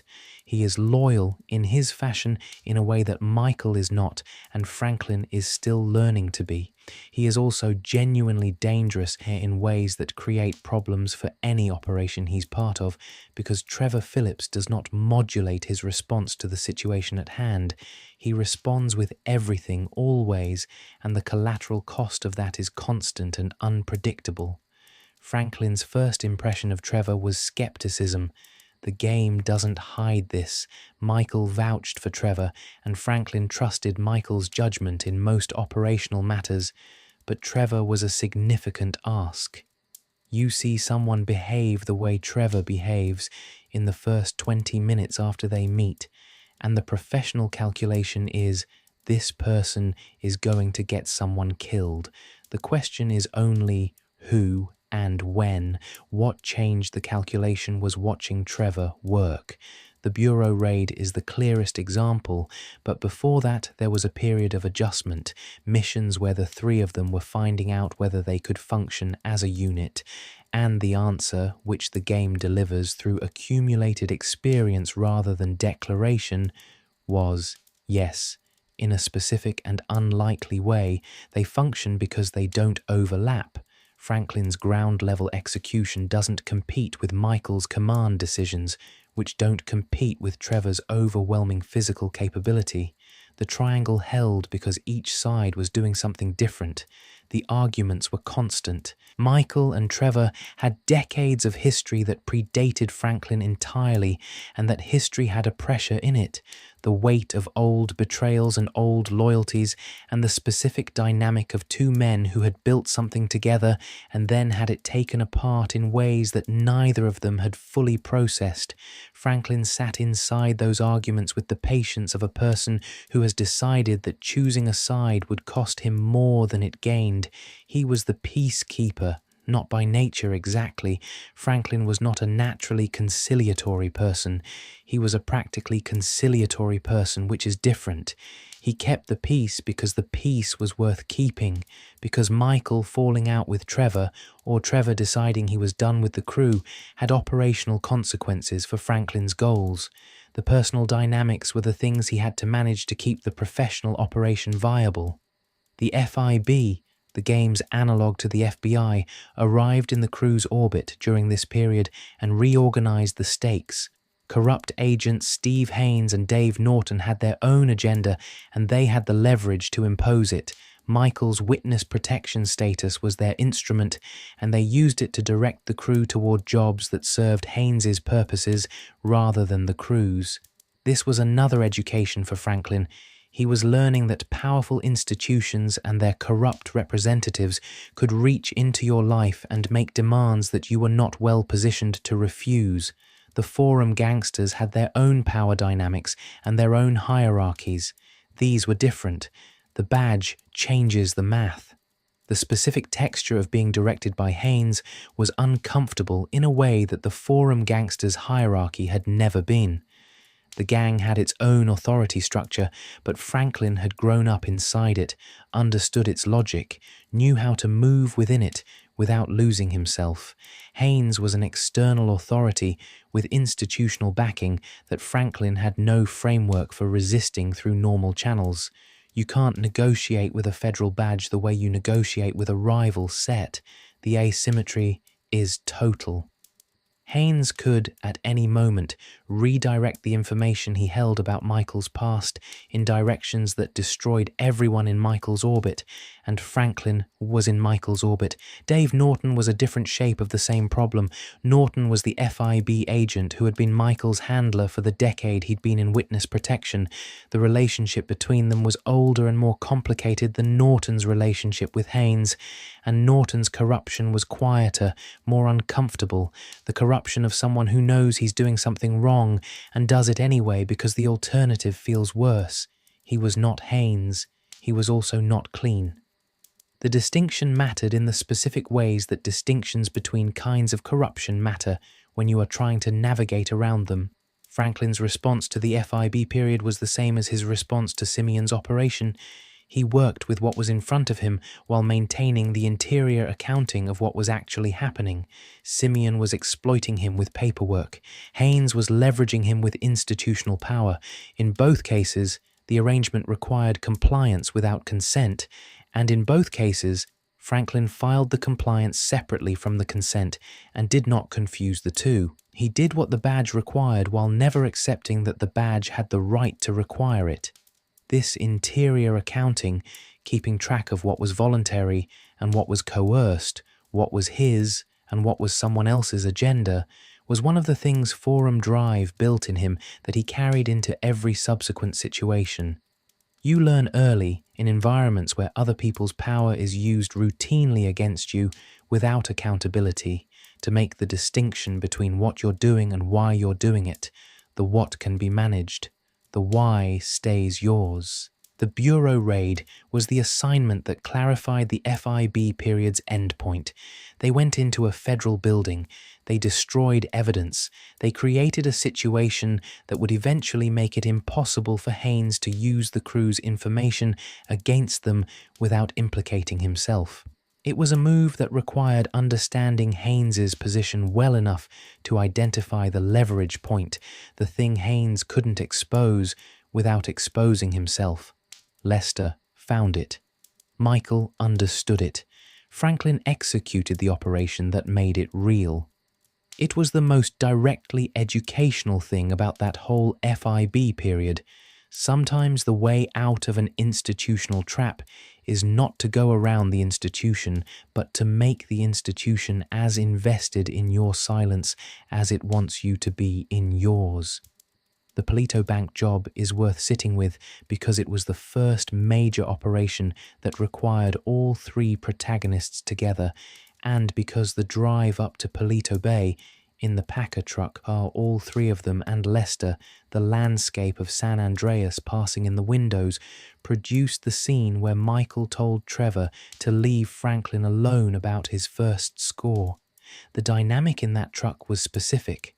Trevor was interrogating Franklin in the way Trevor interrogates everyone, directly, without filtering for social convention, the question landing before the framing is complete.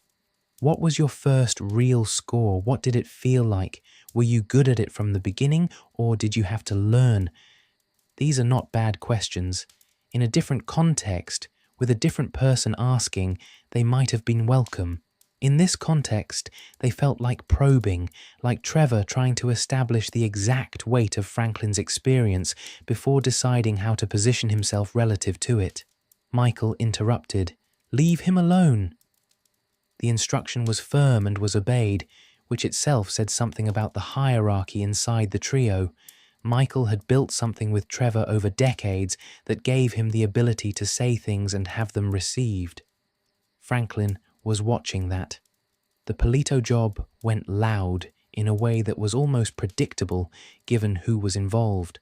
A small-town bank in Paleto Bay, the county sheriff's department on the scene fast, the National Guard eventually in the mix. The escape through Paleto Bay's main street was not a quiet exfiltration. It was a firefight that lasted long enough to be documented in news coverage and to produce the specific kind of chaos that stays in a small town's memory for years afterward. They got the money, not without cost, but they got the money. The bureau raid, the operation against the FIB's own facility, staged to destroy evidence, was the job that showed Franklin most clearly what he was capable of in an environment he'd never trained for. He and a hired operative rappelled down the exterior of a government building, through the glass, into an active facility with armed agents. Franklin moved through the building doing what needed to be done, managing the tactical variables, finding the right balance between speed and avoiding triggers that would close the situation around them before they could complete the objective. He came out clean. Trevor told him afterward that he was good, not generously. Trevor was not generous in his praise, but accurately. He said it the way someone says a thing when it is simply true, and not saying it would be the kind of omission that dishonesty produces. Franklin filed it. The FIB work created enemies faster than it resolved them. Haynes was accruing enemies of his own as his methods became more visible. The entire network of obligations, Michael's debt to the witness protection arrangement, the crew's debt to Haynes, the ongoing problem of Merriweather and Weston, and the various interests that had attached themselves to the operation, was becoming too complex to manage without a resolution that cleared the board. Lester's answer to board clearing was the Union Depository. If you needed $200 million, the Union Depository was where the $200 million was. And if you could get it, the subsequent calculus of who could threaten you changed significantly. You could retire, you could move, you could pay whoever needed paying and still have enough left that nobody who remained was worth the trouble they represented. Franklin understood the logic. He also understood somewhere beneath the logic that he was ready for it, that the education of the past year, the Vangelico score, the Paleto job, the bureau raid, the dozens of smaller jobs and missions that had built his knowledge of what a professional operation looked like, had prepared him for something at this scale. He was 25 years old, and he was about to help rob the largest single financial target in the history of Los Santos. And somehow, despite everything, that felt like the right pace. The weeks before the depository had their own texture. The Merriweather situation, the conflict between the crew and the private military contractor that had attached itself to various threads in their story, produced several jobs that required Franklin to operate in contexts he'd never been in. Merriweather Security was not the LSPD. Their response patterns were different. Their equipment was better. Their personnel were, in the relevant senses, more competent. The jobs that required engaging with them were higher stakes versions of everything Franklin had been building toward, and they produced the kind of stress testing that a crew needs before it attempts something at the scale of the Union Depository. The stress testing worked, not because everything went right, because enough went wrong that they found out under real conditions whether the three of them could function when things went wrong. The answer was yes.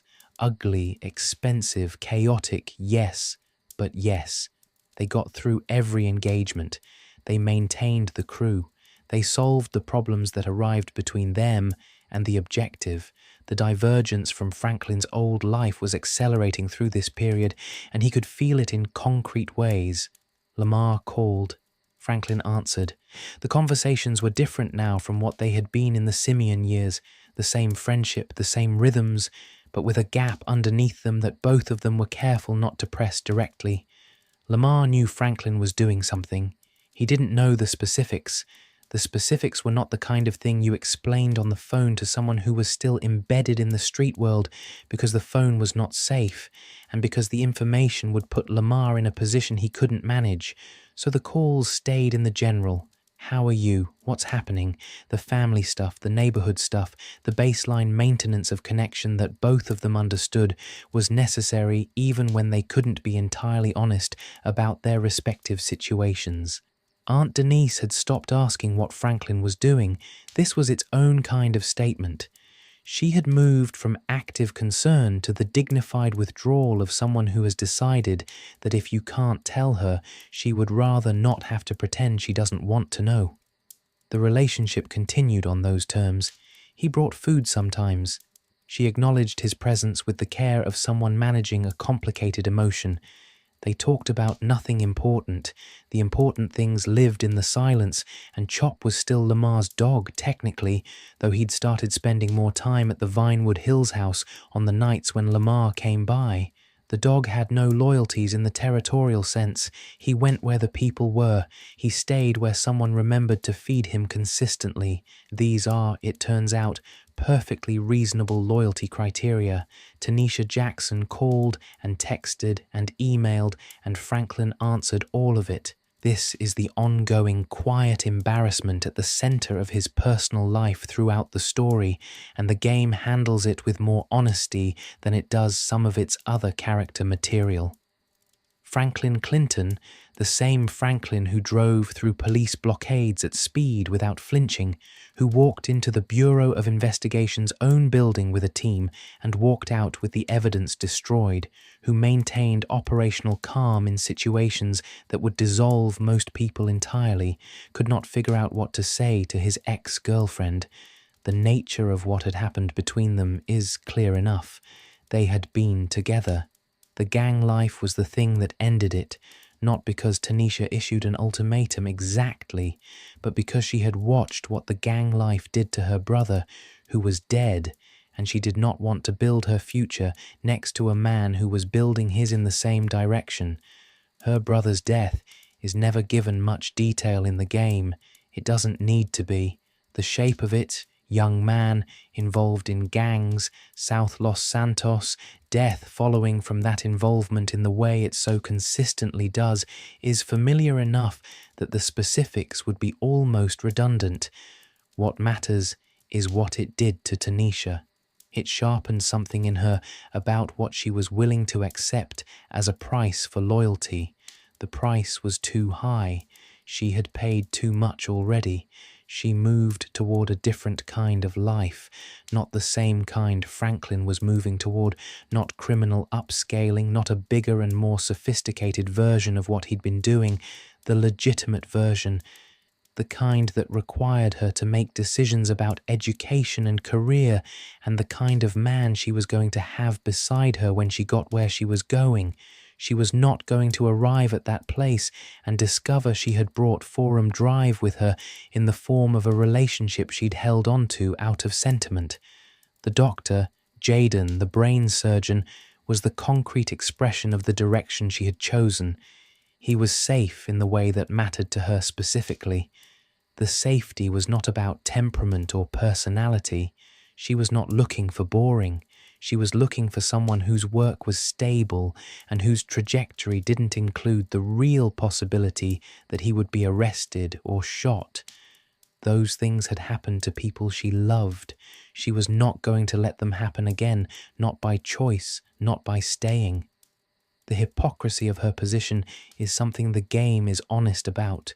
She criticized Franklin for wanting to escape Forum Drive, for abandoning the community, for choosing ambition over loyalty, and then she left Forum Drive herself in the most decisive possible way by marrying a brain surgeon and building a life in a completely different category of Los Santos.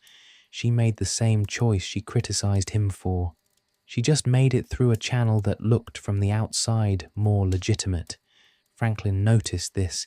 He didn't say it often because saying it would have been petty, and Franklin was not petty in his relationship with Tanisha, but he noticed it. The game notices it for him in the way it constructs their interactions. the slight edge in his responses, the patience with which he absorbs her judgments while clearly registering the inconsistency beneath them. Lamar mentioned Jaden with precision and regularity, the brain surgeon, the detail delivered with the particular brand of cheerful malice that Lamar deploys when he wants to make a point without technically starting an argument. A brain surgeon. The gap between that and a Forum Drive repo man was not just income, it was category. It was the gap between two versions of what a life in Los Santos could look like, and Tanisha had chosen the version that did not include him. Franklin didn't fight it when Lamar said it. He didn't fight it when Tanisha said it. He absorbed it with the same patience he absorbed everything, the tired, functional patience that is the defining quality of his emotional life, and kept operating, but he kept responding to her messages. This is not heroic or tragic. It's just human. She was the person he had cared about, still cared about, in the complicated, non-romantic way that doesn't disappear just because the relationship ended. They were from the same place. They had been formed by the same streets. Whatever he was becoming, she was the measure against which he still checked himself.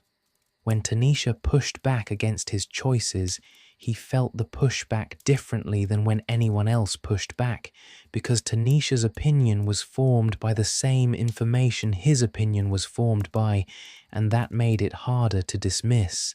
The mission called Lamar Down changes things. By the time it arrives in the story, Stretch has been building toward his betrayal for the whole game. A former family's member, Stretch had done his prison time and come out changed in ways he was careful not to advertise. The connections he'd made inside, the Ballas specifically, had given him new affiliations and new incentives. Lamar was a useful instrument in those new arrangements, not because Lamar had done anything specific to Stretch, because Lamar trusted him, and Lamar's trust could be deployed. He set Lamar up. Not carelessly. The setup at the Paleto Forest sawmill was organized, a specific location, a large enough contingent of ballast to make the outcome predictable, the kind of ambush that required planning and coordination and the confidence of someone who had done this before.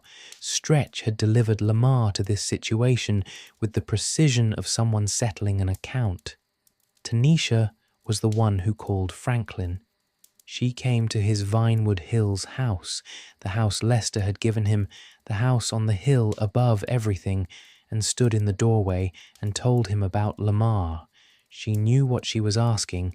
He would have to go to Paleto Bay, which was a long drive north. He would have to go into a situation that was organized specifically to produce a death, and he would have to make sure the death was not Lamar's. He would have to bring firepower, Michael and Trevor specifically, because Franklin alone was not enough for what was waiting at the sawmill. She was asking him to do the thing she had spent years asking him not to do. She also told him she was getting married tomorrow, to Jaden, the brain surgeon. The timing was not accidental on the game's part.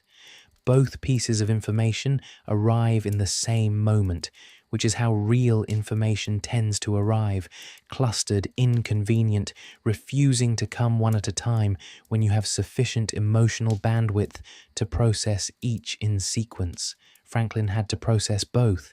His best friend in a sawmill, his ex-girlfriend marrying someone else in the morning. He processed them by making a phone call to Lester and a separate phone call to Michael and driving north. They got Lamar out.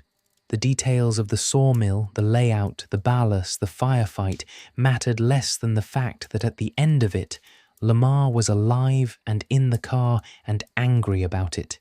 The anger was real. Lamar's anger, after being saved, was not ingratitude. It was the anger of someone who had been operating under the assumption that his world was coherent, that Stretch was trustworthy, that the rules of the families protected you if you kept to them, and had discovered that the assumption was wrong. Finding out your world is not what you thought it was produces a specific kind of rage that doesn't have a good target because the thing that failed you is abstract. You can't punch a broken assumption. He aimed some of it at Franklin because Franklin was there. The conversation they had on the drive south was the one they'd been deferring for months, about where they were going, about what Franklin's choices had meant for their friendship, about whether the distance Franklin had put between himself and Forum Drive was progress or abandonment. Franklin told Lamar to get a job, to stop trusting people who had already demonstrated they couldn't be trusted, to make a different choice about what his life was for. Lamar told Franklin he had forgotten where he came from. Both of them were right about the other's failure. Neither of them was ready to be told they were right about their own. Tanisha called the next morning. She was getting married.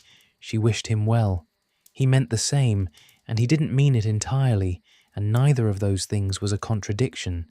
There is a thing that happens in the aftermath of a relationship that has been officially over for years, but has never quite stopped being present. The phone call where Tanisha told him she was getting married wasn't a surprise. He had known it was coming, had known in the way you know things when you are paying close enough attention to someone's direction, and the knowledge in advance did not soften the specific weight of hearing it said. It just changed what kind of weight it was. Less shock, more settling. The thing had been probable for long enough that its confirmation was not a crisis, just a door. Franklin did not call her back after that day. She did not call him. The gap between them, which had been permeable, calls, texts, the occasional unscheduled check-in that neither of them officially acknowledged was more than basic contact. Solidified. A married woman and the man she'd left behind have less standing to maintain that kind of ambiguous connection. Both of them understood that, and both of them let the connection go quiet. He was not destroyed by it. The game doesn't give him a breakdown, and Sean Fontino doesn't play him as someone who is one piece of bad news away from collapse. He processed it the way he processed most difficult things, by continuing to operate. There was the depository to prepare for, there was Trevor, there was the ongoing complexity of being the functional middle of a triangle whose other 2 points were in nearly constant friction with each other. He was busy. Being busy is not the same as being okay, but it is something to do while okay is still off somewhere being assembled. The hypocrisy of Tanisha's position, which was real, which Franklin noticed, which he chose not to press, was that she had criticized him for leaving Forum Drive's community while simultaneously building a life as far from that community as her trajectory could take her. She went through legitimate channels, he went through criminal ones, but both of them were climbing. Both of them were choosing mobility over rootedness, ambition over the claim the neighborhood had on people who stayed. Franklin didn't say this to her, saying it would have been accurate and petty simultaneously, and he had enough of his grandmother's discipline in him to understand the difference between accurate and worth saying. He let it go. He filed it in the same place he filed the other things that were true but not useful, and he got on with the work. The sawmill was an hour's drive from anything. Paleto Forest sits in the northwest of the map, the part of San Andreas that the game uses to express the geography of isolation, trees thick enough to block the light at noon, roads that are technically roads but feel like they haven't been updated since whoever built them last thought about them, the kind of place you end up in if the urban story you were living in suddenly relocates itself without asking your permission. Lamar had been in situations before. Not this specific one, but the same category, something he'd walked into without sufficient information, operating on the confidence of an instinct that had served him before and wasn't serving him now. The difference this time was the scale. The ballast presence at the sawmill was not incidental. It was organized. Someone had built this trap with care, which meant someone had decided Lamar was worth the effort of building it for. Stretch. The betrayal had been visible, in hindsight, for a long time. The pattern of setups, jobs that put Lamar in positions where the variables didn't add up, where the intelligence was wrong in consistent directions, where the people who were supposed to be there weren't and the people who weren't were, had a shape that Franklin had been looking at sideways for months without quite naming what he was seeing. You resist naming things like that. It requires too much revision of what you thought you knew. Stretch was old families. He had done his time, come back, resumed his place. The idea that he had come back changed, that the prison time had produced affiliations that ran counter to everything the family stood for. It required concluding that someone you had trusted had been lying consistently, and the mind delays that conclusion as long as it can. The sawmill forced the conclusion. Stretch had connections to the ballast that dated from inside. Prison is a particular kind of institution when it comes to gang affiliations. The walls mix people from different sets, and the people inside either maintain their territorial distinctions rigidly or find new arrangements, and the new arrangements sometimes produce results that nobody on the outside anticipated. Stretch's arrangement had produced an operational relationship with Ballas that he'd kept concealed since his release. Lamar was how he paid for that relationship. Lamar's continued presence in the family's territory, his accessibility, his trust. These were the currency Stretch deployed. He was being held at the sawmill. Franklin knew enough from Tanisha's account to understand it was organized. He called Michael. Michael called Trevor. They drove north. The drive up was quiet in the way that drives before difficult things tend to be quiet. Not tense, exactly. The three of them had been in enough situations together by now that the ambient level of tension during an approach was different from what it had been at the beginning. Tension implies uncertainty. By this point in the game, Franklin knew what he was capable of under pressure. He knew what Michael was capable of. He had even developed a working model of what Trevor was capable of, which is a more complex model than most, but a model nonetheless. The uncertainty wasn't about what would happen at the sawmill, really. The uncertainty was about Lamar, whether they would get to him in time, whether the situation had already resolved in the wrong direction. It hadn't. They arrived and Lamar was alive and the situation was recoverable. Barely. The ballast at the sawmill were organized in the way that a trap is organized, with the assumption that the trap will function as designed, which is always the vulnerability in a trap. The assumption of success is itself a weakness. Franklin had understood this intuitively from years of operating in situations where the expected outcome was not always the actual outcome, and he moved through the sawmill with the calm of someone who knows that most plans, including the plans against you, have contingencies that nobody has fully prepared for. Michael was methodical. Trevor was Trevor. Between the three of them, the sawmill was cleared. Lamar came out of it angry. This is the appropriate response to surviving an attempt on your life by someone you trusted, and anger is what Lamar expressed, though the specific person he aimed it at shifted around as the conversation in the car on the way south unfolded. He was angry at Stretch. He was angry at the situation, and eventually, as the drive continued and the adrenaline metabolized and the conversation found its deeper current, he was angry at Franklin. The argument had been delayed for too long. That was part of why it landed the way it did. Franklin's version of the argument was about choices. He had made choices to pursue something different, to move to Vinewood Hills, to operate with Michael and Lester rather than staying embedded in the Forum Gangsters world, and those choices had produced a different life. He was trying to say that Lamar could also make different choices, that the path he was on had a shape to it, and the shape was not fixed, that what had just happened at the sawmill was evidence, as clear as evidence got, that the current path was not going to end well. Lamar's version of the argument was about loyalty. He'd stayed. He'd stayed when Franklin left. He'd stayed when Forum Drive became less of a community and more of just an address.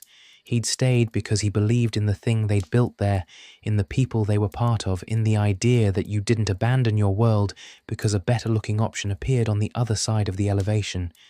And now, Franklin was standing here, telling Lamar his loyalty was a mistake, and Lamar's loyalty was the only thing that had been consistent in either of their lives.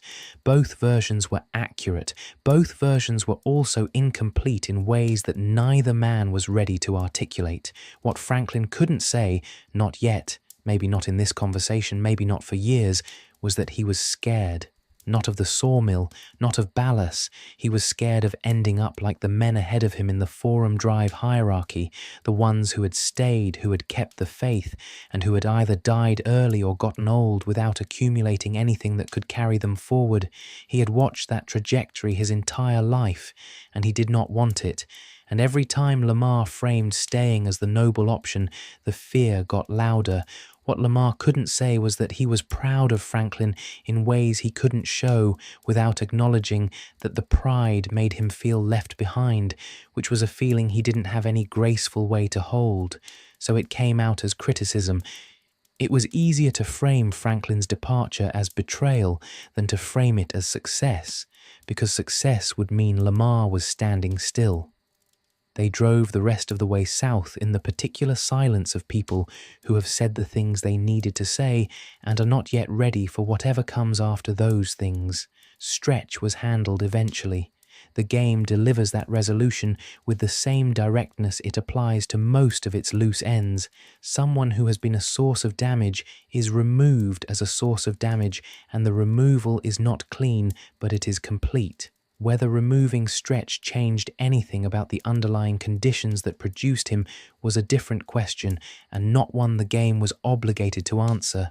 Lamar was alive. He was angry. He stayed in Chamberlain Hills. Franklin kept driving north when the jobs required it. He kept driving down to South Los Santos when Lamar called. The friendship bent around the argument without breaking. That was what it was built for. What the sawmill situation revealed, the broader thing past the immediate crisis of Lamar's near death and Stretch's treachery, was something about the specific way that long-term gang involvement changes the structure of trust. The longer you operate inside a system, the more you invest in the assumption that the people who are supposed to be with you actually are. The investment becomes the vulnerability. Lamar had trusted Stretch not because Stretch had given him recent evidence of trustworthiness, but because the history was there, and history has a weight that recent evidence sometimes can't balance against.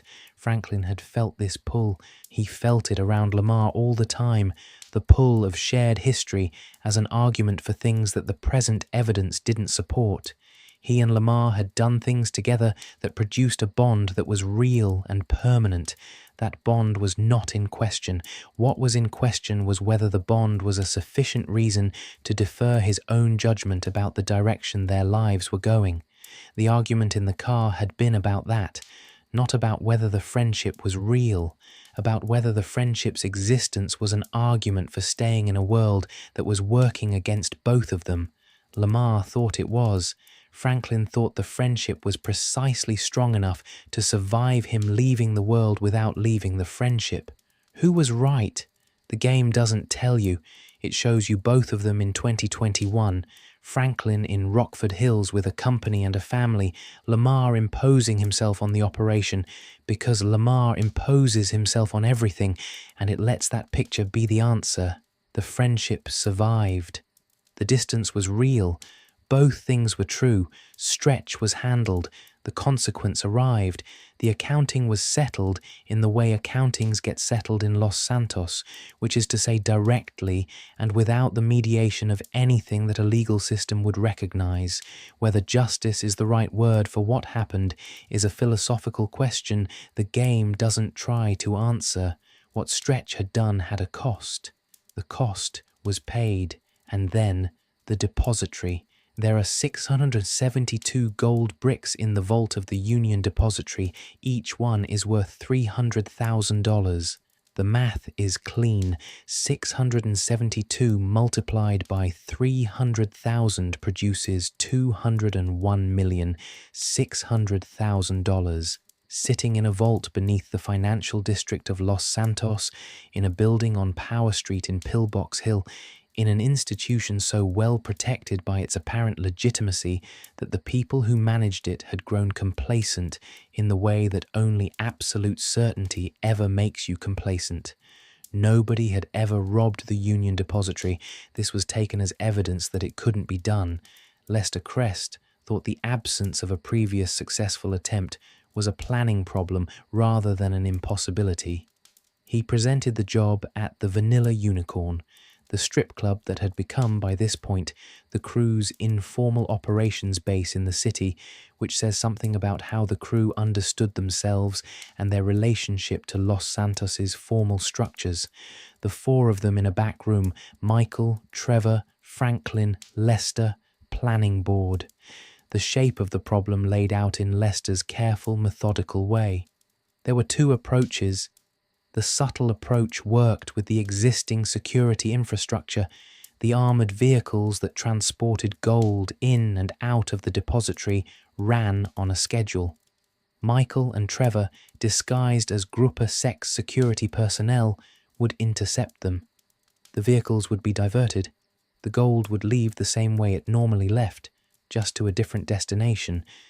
The scale of the deception required precision timing and convincing enough disguises to pass Merryweather's own security checks, but the advantage was that it worked with the city's systems rather than against them. Franklin's role in the subtle approach was traffic control, sitting with Lester's tech operator, managing the city's traffic signal infrastructure in real time, creating green corridors for the compromised vehicles and red walls for the pursuit that would inevitably follow when Merryweather realized what was happening. He would be the invisible hand moving the city around the operation. The obvious approach was less sophisticated and more direct. Franklin would go in from below. Through the underground construction network that ran beneath downtown, the tunnel infrastructure that Lester had been studying for months, he would drive a mining cutter through the floor of the depository vault. He would be inside. The gold would come out through the vault floor, lifted via a helicopter that Trevor held in a stationary hover above the building. Michael would be at the front, creating enough of a visible incident to keep the surface security oriented outward. The obvious approach was also the bigger score. Not dramatically bigger, but enough to matter, $201,600,000 versus a slightly reduced figure through the subtle approach. In a room full of people who understood money, the obvious approach was the obvious choice. They chose it. The preparation period was a masterclass in what Lester's method looked like from the inside across 2 weeks of it. Not one briefing, a sequence of them, each one covering a different component of the operation: the cutter acquisition, the tunnel route mapping, the timing of the security rotation inside the depository itself, the Merryweather response pattern that would activate the moment the alarm triggered, the positioning of Trevor's helicopter relative to the vault opening and the building's roof line. Lester had a way of presenting information that made you feel like you were looking at a complete picture before the session was finished. This was deliberate. He built the picture from the outside in, the broad context first, the street and neighborhood context, the building's position in the city's financial geography, who knew what about the vault and when, and then moved inward toward the specific sequence of the operation's moments, each one connected to the ones before and after it by the logic of what happened if this went wrong and what you did then. Franklin took notes, not written. He'd never trusted written operational notes, a habit from the street years where having anything documented that connected you to a specific event was a liability. Mental notes. The sequential kind, organized by decision point. Here is where the route forks. Here is the criteria for choosing which fork. Here is what the wrong choice looks like so you recognize it before it's committed to. Michael's contribution to the planning sessions was the human layer. He knew how security guards behaved when they were bored versus when they were alert. He knew the way a building's atmosphere changed in the hour before a shift change and how that affected what the guards were paying attention to. He had spent enough of his career entering and working inside secured buildings to have a model of how the people inside them thought, and the model was specific and useful, and it complemented Lester's structural intelligence in the way that two different types of knowledge complement each other when both are genuinely good. Trevor's contribution was simpler and harder to categorize. He read the plan, asked 3 questions about helicopter wind loading at the specific altitude the hover would require, received 3 precise answers from Lester, and said, "Fine." His preparation for the job was internal, wherever Trevor's preparation happened. When the night arrived, he would be exactly where he needed to be at exactly the right time. This was the consistent quality of Trevor's operational performance that his operational character made easy to overlook. He never missed. Franklin drove the tunnel route in his head every night for a week before the job. Not the physical tunnel, the mental reconstruction of it, built from Lester's maps and his own spatial memory, the turns and the dimensions and the grade changes encoded until they were as familiar as the streets around Forum Drive. You drive what you know. What you know you've practiced until the decision doesn't require thought. The thought has already happened. What remains is execution. You don't drill through the foundation of a federal repository on improvised planning. Lester's contact network identified the equipment, a mining cutter large enough to breach the vault floor, which is not a piece of machinery you find in a rental catalogue and which required specific acquisition routes. The underground tunnel layout had to be memorized, not just studied. Franklin would be navigating those tunnels with limited visibility, under time pressure, in conditions that didn't allow for reference to any external guide. He drove the tunnel route multiple times before the operation, not the actual tunnel. The route was simulated, walked through in enough detail that his mental map of it was reliable. When the night of the job arrived, he knew where he was going before he went there. The city was itself on the night of the heist. Normal traffic density for the time, the usual police patrol rhythms, nothing that suggested anything out of the ordinary was pending. Los Santos did not know what was about to happen in its financial district. This is how large thefts work when they're planned properly. The world continues as it is, and the operation moves through the world without disturbing its surface until the moment it's too late for the surface to respond effectively. Franklin went down. The underground beneath Pillbox Hill is a working industrial space. Construction tunnels, utility corridors, the unglamorous infrastructure that supports a dense urban financial district from below. The noise down here was different from the noise above. The city filtered through concrete and became something abstract, a low vibration rather than a sound. His headlights cut through the tunnel and the walls came in close on both sides, and the route unrolled ahead of him exactly as he'd mapped it. He found the floor. The drilling was loud. There was no way around that. The cutter breaching the concrete of the vault floor produced a sound that was audible for some distance around the breach, and the question was whether the sound of an industrial mining operation beneath a federal vault would be investigated fast enough to matter. Lester's timing model said no. Lester's timing models were reliable. Franklin drilled. The vault was large, larger than the plans had suggested, in the specific way that the real version of a space is always slightly different from its representation. The gold was stacked on pallets, physically substantial, the weight of each brick significant enough that moving them required equipment rather than just manpower, trolleys. A crew member working alongside Franklin, pushing weight across concrete in the yellow light of the vault's interior, the sound of the drilling behind them replaced now by the sounds of their own work. Above, in the specific geometry of the operation, Michael in front of the building, Trevor in the air, Lester on comms with everyone simultaneously, tracking the timing in real time and adjusting when the variables moved off plan. They always moved off plan. Lester's all built for that. The moment the gold started moving toward the exit point, Merriweather's monitoring system registered the anomaly. Private military contractors don't announce their arrival. They are simply absent, and then they are present, and their presence is organized in ways that distinguish them from the LSPD. Better equipment, cleaner coordination, less bureaucratic friction in their response. What they are not, and what their professional profile doesn't account for, is Trevor Phillips in a helicopter. The helicopter engagement was Trevor's domain. Franklin couldn't see it from the vault.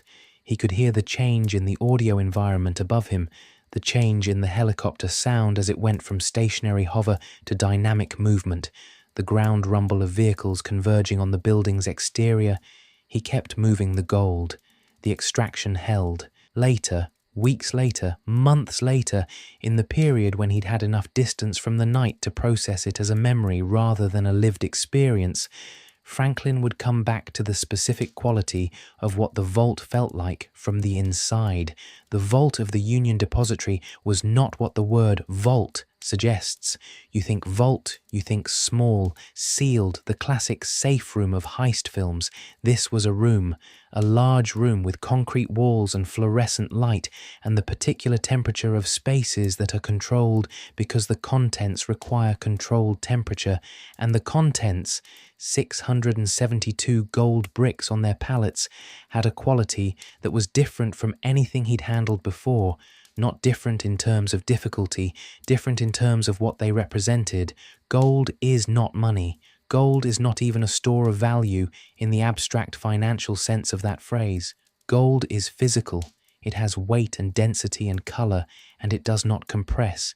It sits there and it is what it is, and what it is worth is what people have agreed it is worth for thousands of years, which is a different kind of authority than a number on a screen. Franklin had grown up moving things, cars, small amounts of cash, the physical currency of the informal economy. This was different in scale and in kind, and he registered that difference even in the middle of the operational pressure of moving it as fast as the exit timeline permitted. He had also grown up hearing about money without ever having enough of it. The number $200 million had been an abstraction in every context in which he'd ever encountered it, a number that described the wealth of other people, fictional characters, the far end of a spectrum that started somewhere near his grandparents' Forum Drive house and ended somewhere he wasn't supposed to reach. And now he was in the vault where 200 million of it lived, and he was loading it onto trolleys and moving it toward a drilling hole in the floor, and the abstraction was becoming something you could pick up and put in a bag. He didn't linger on this. The job was the job, but he noticed it. He filed it in the ongoing record of his own experience that he was always maintaining, the record of what had actually happened versus what he had expected, and what the gap between the two told him about what was possible. The gap, in this case, was more than he'd thought. The exit from the depository vault through the tunnel was the reversal of the entry, the same space, the same noise, the same low light, but now going the other direction, and now with the weight of the gold in the train behind him and the sound of the city above, which had changed. The city above was not going about its business anymore. The city above was responding, and the specific quality of responding that a city at 5-star wanted level produces, the helicopters, the convergence of ground units, the way the radio traffic becomes dense and urgent and directional, was the context in which Franklin had to get the crew and the gold from the vault to the transport to safety. He navigated it, not elegantly, not without cost, but through it. The exit from downtown Los Santos with $200 million in stolen gold was not quiet. The 5-star pursuit rating that activated the moment Merriweather confirmed the theft put every available response in the city in motion simultaneously. Police helicopters, road units, the specific kind of organized chaos that a major city generates when its entire security apparatus is pointed at the same location. Franklin had driven through police pursuit many times by this point. He had never driven through it at this scale. He got clear. They all got clear, not without cost, Hired crew members didn't all make it, equipment was lost, the exfiltration route was compressed by the response into something significantly less elegant than Lester had designed, but the gold moved. Trevor's helicopter brought it north. The train received it. The convoy reached sandy shores. Lester tallied. He settled with the hired crew first. The gunman, the driver, the hacker, these were professionals who had been promised a cut, and whose cut had to be paid before anyone else was paid, because you don't build a reputation for running tight operations by failing to pay the people who ran them with you. The talent pool for this kind of work is not infinite. Word travels. He took his own percentage, which was substantial and fair given the value of the intelligence and planning he'd provided. What remained was split 3 ways. Franklin's share was somewhere between $35 and $42 million, depending on which approach they'd taken and which crew configuration they'd used and how much had been lost in the exfiltration. The variation in the specific number is less important than the category. This was life-changing money. Not nice upgrade money, not pay off the debts and have something left over money, the kind that changes what category of life you occupy for the rest of your life if you're careful about what you do with it. He drove back to Vinewood Hills. He sat with the money for a while, not literally. The money wasn't in the house, it was in accounts that Lester had structured to hold it without drawing attention. But he sat with the knowledge of it. He had come to this city at 25 years old with the skills that Forum Drive had built and the ambition that Forum Drive had limited, and he had found, through the specific accident of a man hiding in a back seat with a gun, his way into the world where the ambition had room to move. The city below the house was lit the way it always was, the same grid, the same density of light, the same movement that looks, from elevation, like a pattern that has always been there and will always be there. 2 people were on their way to see him. Neither of them was coming to say well done. Between the score and the confrontation, between the depository and the moment Haynes sat outside his house, there were a few days. The crew had dispersed after Sandy Shores. Michael went back to Rockford Hills and his complicated domestic situation. Trevor went back to wherever Trevor went when the work was finished. Lester managed the accounting from wherever Lester managed things. Franklin went to Vinewood Hills and sat in the house and thought about what came next. The money was in accounts that would need time to become usable. This is the part of professional crime that the movies always elide. The money exists immediately, but the money doesn't work immediately. You can't take $40 million in gold bullion proceeds and use it to buy groceries the next morning. There is a process, Lester's process, calibrated to move the money through enough layers that it eventually arrived on the other side of those layers looking like something you could explain, and the process took time. What Franklin had immediately was the knowledge that the calculation had been correct, that the decision to call Michael back after the showroom crash, to take the first job with Lester, to move to the Vinewood Hills house, to keep showing up and keep executing and keep being present when the next thing arrived, all of it had produced this. $200 million in total, 35, maybe 40 of his, enough to change the category. He walked through the Vinewood Hills house and thought about what a different life would look like, not a fantasy, a realistic projection. What does a legitimate businessman do? What does he invest in? What does he build with money that can eventually be discussed openly rather than managed quietly through Lester's accounting infrastructure? The house itself was a starting point for the thinking. It was a Lester arrangement, not a purchase. Franklin had been living in it on the strength of someone else's transaction. In the world he was building toward, he owned things outright, in his own name, not through proxies or shell arrangements. Openly, he was thinking about this when Haynes arrived. Steve Haynes arrived first. Haynes was a FIB agent who had been in the crew's orbit for months, leveraging Michael's situation, directing operations for his own purposes, the kind of official whose badge is a license for behavior that would look like crime from any other angle. He had the specific quality of people who operate in institutional grey zones for long enough that they genuinely stop being able to tell the difference between what the institution is for and what they have decided it should produce for them personally. He was also, as it happened, a minor television celebrity. The game gives you Steve Haynes as both a corrupt FBI agent and the host of The Underbelly of Paradise, a true crime documentary series that airs on public television and in which Haynes plays the role of righteous investigator. This detail is not accidental. The game is pointing at something real about the way institutional power and media celebrity coexist, how the same person can run covert operations that get people killed and also tell the story of righteous law enforcement on camera and not experience those two things as contradictory. Haynes sat in his car. He told Franklin what he needed. Trevor Phillips needed to be eliminated. The reasoning was operational.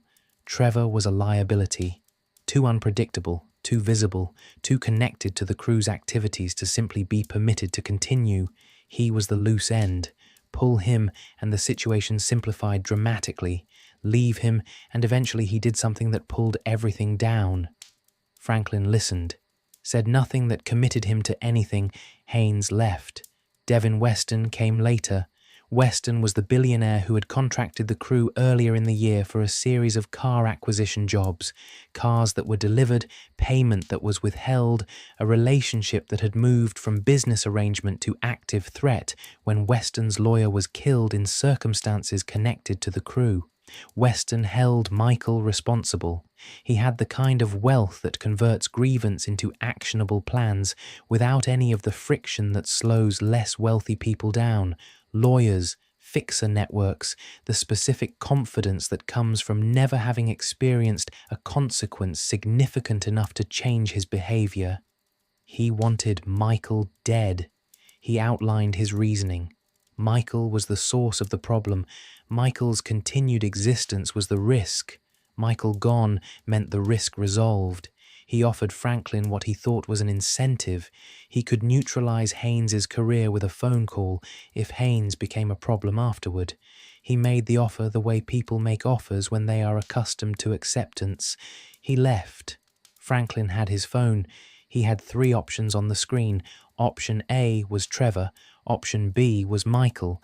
Option C existed without a label. The game design of this moment is deliberately simple. 3 choices, no additional information provided. The information is already in the story, in everything Franklin has witnessed and experienced over the preceding hours of gameplay. The choice is a test of what the player has understood, but more specifically, it is a test of what Franklin has understood, because GTA 5 is unusual in giving you choices that feel genuinely character-defining rather than arbitrary. Option A, kill Trevor, works on its own logic. Haynes has institutional backing. Haynes's demand is also, from a certain angle, operationally sensible. Trevor is genuinely, consistently dangerous. The probability that Trevor eventually does something that brings catastrophic consequences down on everyone around him is not low. The argument for removing him is not frivolous, but Trevor is the only person in the crew who has never performed anything for Franklin. Michael managed him. Lester managed him. Even Trevor's enemies managed their relationship to him strategically. Trevor didn't manage Franklin. He pushed at him and argued with him and rode up to Paleto Bay to help him get Lamar out of a sawmill because that's what you did, and he didn't particularly want anything for it. His honesty was not diplomatic. It was also not performed. Killing Trevor for Haynes would be killing the one person who hadn't lied to him for the benefit of a man who was demonstrably willing to lie, cheat, and leverage institutional power for personal gain. The logic of option A collapsed when you actually looked at it. Option B, kill Michael, had even less to recommend it. Michael had used Franklin, yes, had managed him, had directed him, had treated their relationship as both real and instrumentally valuable simultaneously, which is a complicated thing to do to someone. He was not perfect. His flaws were documented throughout the game, his self-deception about who he was and what he deserved, his family relationships that were genuinely damaged because of choices he'd made, the witness protection arrangement that was built on the burial of his own history. But Michael had also called him son, had included him, had sat across from him in the planning sessions and treated his input as meaningful, had, more than once, put himself in danger on Franklin's behalf. The relationship was real. It was also a product of Michael's need for something that looked like purpose, which was not a pure or uncomplicated foundation, but it was real. Killing Michael for a billionaire who wanted revenge and was using Franklin as the instrument of it, giving Devin Weston what he wanted, was not something Franklin Clinton was going to do. Option C was the refusal to choose, not the refusal to act. That's the important distinction. Option C, the path the game labels the Deathwish, was not passivity. It was the recognition that the choice between A and B was a trap. Haynes and Weston had constructed a situation in which the only available options, as presented, served their interests rather than Franklin's. The choice between killing Trevor and killing Michael was the choice between making Haynes's problem disappear and making Weston's problem disappear. Neither outcome helped Franklin. Neither outcome was something he'd chosen. Both outcomes were things he'd been maneuvered toward. He called Lester. He said, "I'm not doing either of these things. Help me find the option that isn't one of the two options I've been given." Lester said, "Okay." The plan that emerged was the one that the game calls the Deathwish, and what it required was not finesse. It required going after everyone: Haynes, the corrupt FIB agent; Weston, the billionaire; Stretch, who had not been handled yet; Lamar's betrayer, still loose; Wei Cheng, the triad leader whose conflict with Trevor had been a running source of instability. The approach was not subtle, but it was correct in the specific way that sometimes the correct response to a situation is not the clever response, but the one that resolves the situation rather than managing it. The missions split. Trevor went after Haynes. Haynes had retreated to the set of The Underbelly of Paradise, filming an episode, maintaining the television celebrity performance right up until Trevor arrived. Franklin went after Wei Cheng and the Triad contingent. Michael went after Stretch. Each resolution was direct. The game does not sentimentalize these moments. Haynes is dangerous up to the moment he isn't. Stretch's betrayal of Lamar has a cost that arrives with the same directness as the betrayal itself. Wei Cheng's interference in the crew's operations ends in the way interference ends when the people you've been interfering with are done managing you. Devin Weston was the finale. The crew found him. He was taken from the car he'd arrived in, put in the trunk of a different car, and the three protagonists took turns speaking into the trunk while the car sat on the cliff above the Pacific. Weston, inside the trunk, offered deals, offered threats, offered the specific menu of options that a man offers when he has discovered that the institutional and financial power that have insulated him his entire life are not, in fact, unlimited. He was used to leverage. He was not used to its absence. The car went over the cliff. It was a solution, not a clean one, not a moral one, not the kind that would satisfy anyone who required the forms to be observed, but it resolved the situation. The people who had been holding Franklin, holding all three of them, as instruments of their separate agendas were gone. The board was clear. In the aftermath, the three of them stood somewhere in the city. Michael said something about making it through, about survival being the point. It wasn't eloquent. It didn't need to be.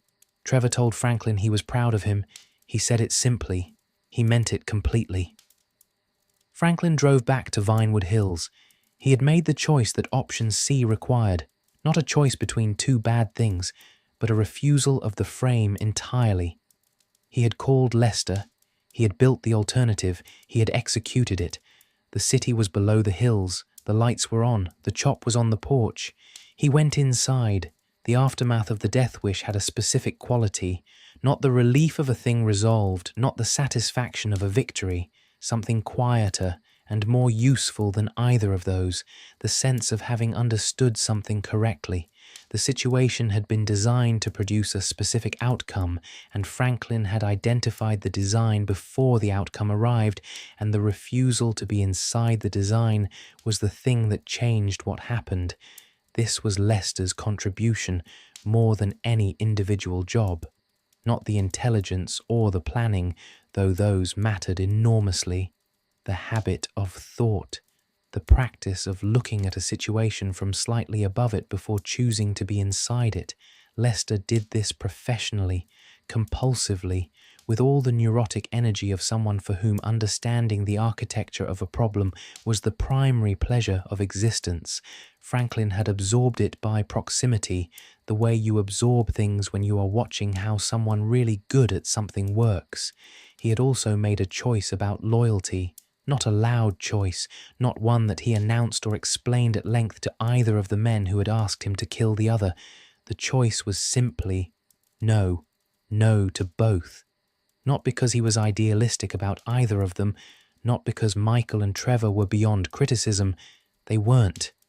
But killing them for Haynes and Weston, being the instrument of other people's agendas against people he had worked with, bled alongside, built something with, was a line that the version of Franklin Clinton, who had grown up on Forum Drive and learned what loyalty required, would not cross. The Deathwish was not a rejection of violence, it was a precise application of it, aimed in the right direction. Against the people who had been leveraging the crew's situation for their own ends. Against Haynes, whose badge was a weapon he'd been using against them. Against Weston, whose money had been a weapon he'd been using against them. Against Stretch, whose history had been a weapon he'd deployed against Lamar. The weapons were removed, not cleanly.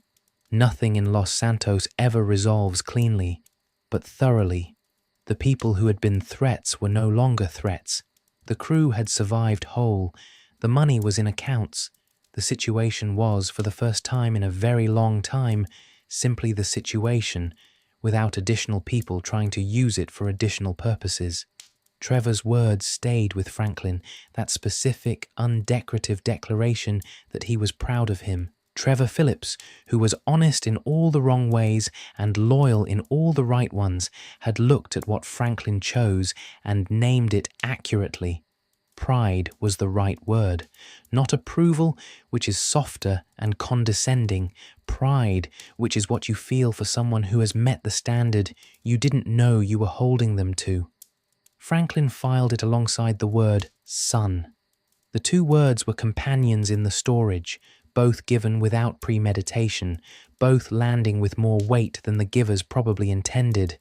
The choice that produced both of them, the choice to refuse the frame, to call Lester, to build the option that wasn't being offered, was the clearest expression in the game of who Franklin Clinton actually was. Not the heists, though the heists showed his capability, not the driving, though the driving showed his skill. The moment on the phone screen with 3 options, where he chose the invisible 4th option, was the character in full. Here is the thing about that choice and what it cost. Option C was not safe. It was, in several measurable respects, the most dangerous of the 3 available paths. Options A and B were both dangerous, killing a professional criminal with connections, killing a man under FBI protection, but they had the backing of institutional players who would, presumably, protect the person who performed the kill. Haynes had said so. Weston had said so. Their assurances were worth exactly as much as the assurances of men who had already demonstrated a willingness to leverage and manipulate and discard people when convenient, which was nothing, but the assurances existed. Option C had no backing. It was Franklin, his phone, and Lester against a corrupt federal agent with institutional resources and a billionaire with private military connections, and however many other threats those two had access to through their respective networks. The odds, stated plainly, were not good. Franklin made the call anyway. This is the thing about the choice that gets lost in the game's mechanics. The choice is presented as a player decision with 3 buttons. What it actually is, in the story's terms, is a character revealing what he is made of at the moment of maximum pressure. Haynes and Weston had constructed the situation to produce compliance. They had narrowed the frame deliberately. The only move that didn't serve their interests was the move that required Franklin to hold his own judgment against 2 sources of institutional and financial power that were telling him he didn't have better options. He held it, not because he was certain of the outcome. He wasn't. He called Lester specifically because Lester was the person who could find the outcome that Franklin could see existed but couldn't construct alone. This is also a thing the choice reveals. Franklin knew what he needed, and he knew who had it, and he asked for it directly. There was no false pride in the moment, no insistence on solving it without help. He needed Lester. He said so. The combination of holding your own judgment and knowing what help you need is rarer than it sounds. Most people are good at one or the other. Franklin, at 25, at the end of the worst year of his life and also the best year of his life, managed both simultaneously. That is the version of Franklin Clinton that the story earns through 30 hours of gameplay, and that the Deathwish ending crystallizes into a single decision. He put the phone down. He drove. The operation that followed was not clean. The game doesn't present it as clean. It was the specific kind of messy that gets things done in situations where clean is not available, where the people on the other side have power and resources and are not going to respond to subtlety, and the only language left is the direct one. The direct language was spoken. The threats were removed. The crew survived. And in the quiet of the aftermath, with the city still out there doing whatever the city does when 3 people have just dismantled the specific set of forces that were threatening to dismantle them. In that quiet, Trevor said the word. Proud. Franklin drove home. The front door of 3671 Wispy Mound Drive in Vinewood Hills has a wooden sign on it. The sign reads, The Clintons. It is the kind of sign that goes on family homes, not celebrity compounds, not bachelor pads, not the residence of a man still running the streets. A family home, the kind of sign that says, people with a shared name live here, this is where they come back to, this is the fixed point around which their lives orbit. The kind of sign that takes years to earn and that most people who grew up where Franklin grew up never get to put on a door at all. There is a slide in the backyard, children's toys scattered with the specific randomness that comes from actual children using them rather than the decorative randomness of a lifestyle magazine. The Pfister Astron in the driveway, red, the colour Tanisha seems to favour, has the license plate Tan Wunsha. Not subtle, but subtlety was never the primary language of this family. An agency security guard in the building downtown, during idle conversation, calls her Mrs. Clinton. It is the only time her married name is spoken aloud in the game's canon. The marriage happened somewhere in the years the main story doesn't cover, the gap between 2013 and 2021 that the game elides and that we have to reconstruct from what we find on the other side of it. Tanisha's marriage to Jaden ended. She and Franklin found each other again. They built something together. The wooden sign is the evidence. The 8 years between the death wish and the contract are the gap the game cannot fill, but the story requires you to imagine, not as a blank, as a compressed version of something that happened fully and produced the outcomes visible in 2021. Here is what we know happened, or what can be reasonably reconstructed from the evidence. The money from the depository moved through Lester's accounting infrastructure and arrived over a period of years as capital that could be used. $35–40 million in usable capital. The word investment, suddenly a practical rather than aspirational concept. Franklin invested. Not wildly, not in the impulsive way that sudden wealth produces in people who weren't expecting it, methodically, in the way that someone who learned patience from 25 years of operating without a safety net invests when the safety net finally exists, carefully with attention to the downside risk, without the illusion that money once made is money that can't be lost. He also invested time in the question of what to do with the skills he had. This is the question that the game builds toward in the years after 2013, and that the contract answers. The skills that Forum Drive built and the Heist world refined, reading situations, managing people, moving through the city's informal infrastructure, the specific combination of operational capability and personal credibility that lets you get things done in contexts where things should not, by normal logic, get done. These skills had a market, not the criminal market exclusively. There was a legitimate version of what he could offer, a version that didn't require managing exposure to the LSPD, didn't require constant assessment of who was trustworthy and who was leveraging you, didn't require the specific vigilance of operating at the edge of the legal world.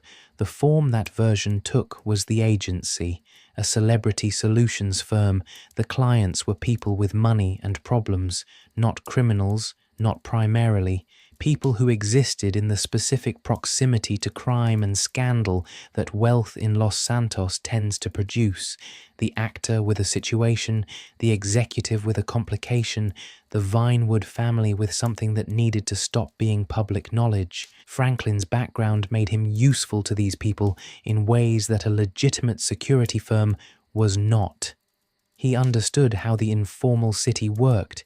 He understood the channels that official channels didn't reach. He could get things done. The agency required a tech specialist. That was Imani, the daughter of someone from Chamberlain Hills who had the specific capability set the operation needed. It required an operational partner willing to move through the kinds of situations the work produced.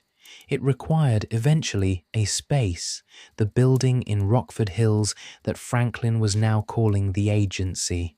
Not a front, an actual business, with an actual address, with staff who got actual paychecks. And somewhere in those 8 years, the phone rang, and it was Tanisha. The game doesn't give you this scene. It doesn't show you the conversation where Franklin and Tanisha decided to try again, or the conversations that led to the decision, or the specific moment when the marriage to Jaden ended and the door that had been closed since that morning in 2013 opened again. What the game gives you is the wooden sign, the red car in the driveway, the children's toys in the backyard, the school-age children who need to be picked up from somewhere, who have homework, who have opinions about dinner. This is the argument that life makes for itself, not through declaration, through accumulation. The sign on the door is not a statement Franklin made at a dramatic moment of transformation.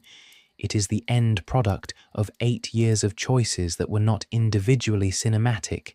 Moving the money, building the business, calling Tanisha back, deciding to build something with her instead of continuing to manage the absence of her. Each choice was ordinary. The accumulation was extraordinary. Chop is on the porch. He is old now. 8 years is a long time for a Rottweiler. His face has the specific grey of an elderly dog who has been well loved, the grey that comes from years of being in the right home rather than the grey that comes from neglect. He still moves. He still acknowledges people arriving at the front door with the deliberate attention of a dog who has been doing this for years and knows what it means when someone approaches from outside. But the energy is different. He carries himself the way things carry themselves when they've made it through the long part and are now simply existing in the gift of that. He was Lamar's dog once. That is worth remembering. Franklin inherited him and kept him for 8 years, and he became the quietest kind of symbol in the story. The thread between Forum Drive and Wispy Mound Drive, the creature who made the whole journey without being consulted about it, and who ended up on a Vinewood Hills porch with children's toys in the yard. Franklin runs an office now, F. Clinton and Partner, the agency that launched officially on December 15th, 2021, a date that corresponds to the GTA Online, the contract DLC's release, which means it's a date Rockstar committed to as canonical, a specific point in the ongoing story of Los Santos after the main game's events. The agency is real. It has staff, a receptionist, security personnel, Imani as tech lead.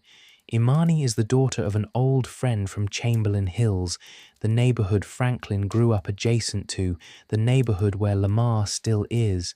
The hire is a choice that says something about who Franklin is when he has choices.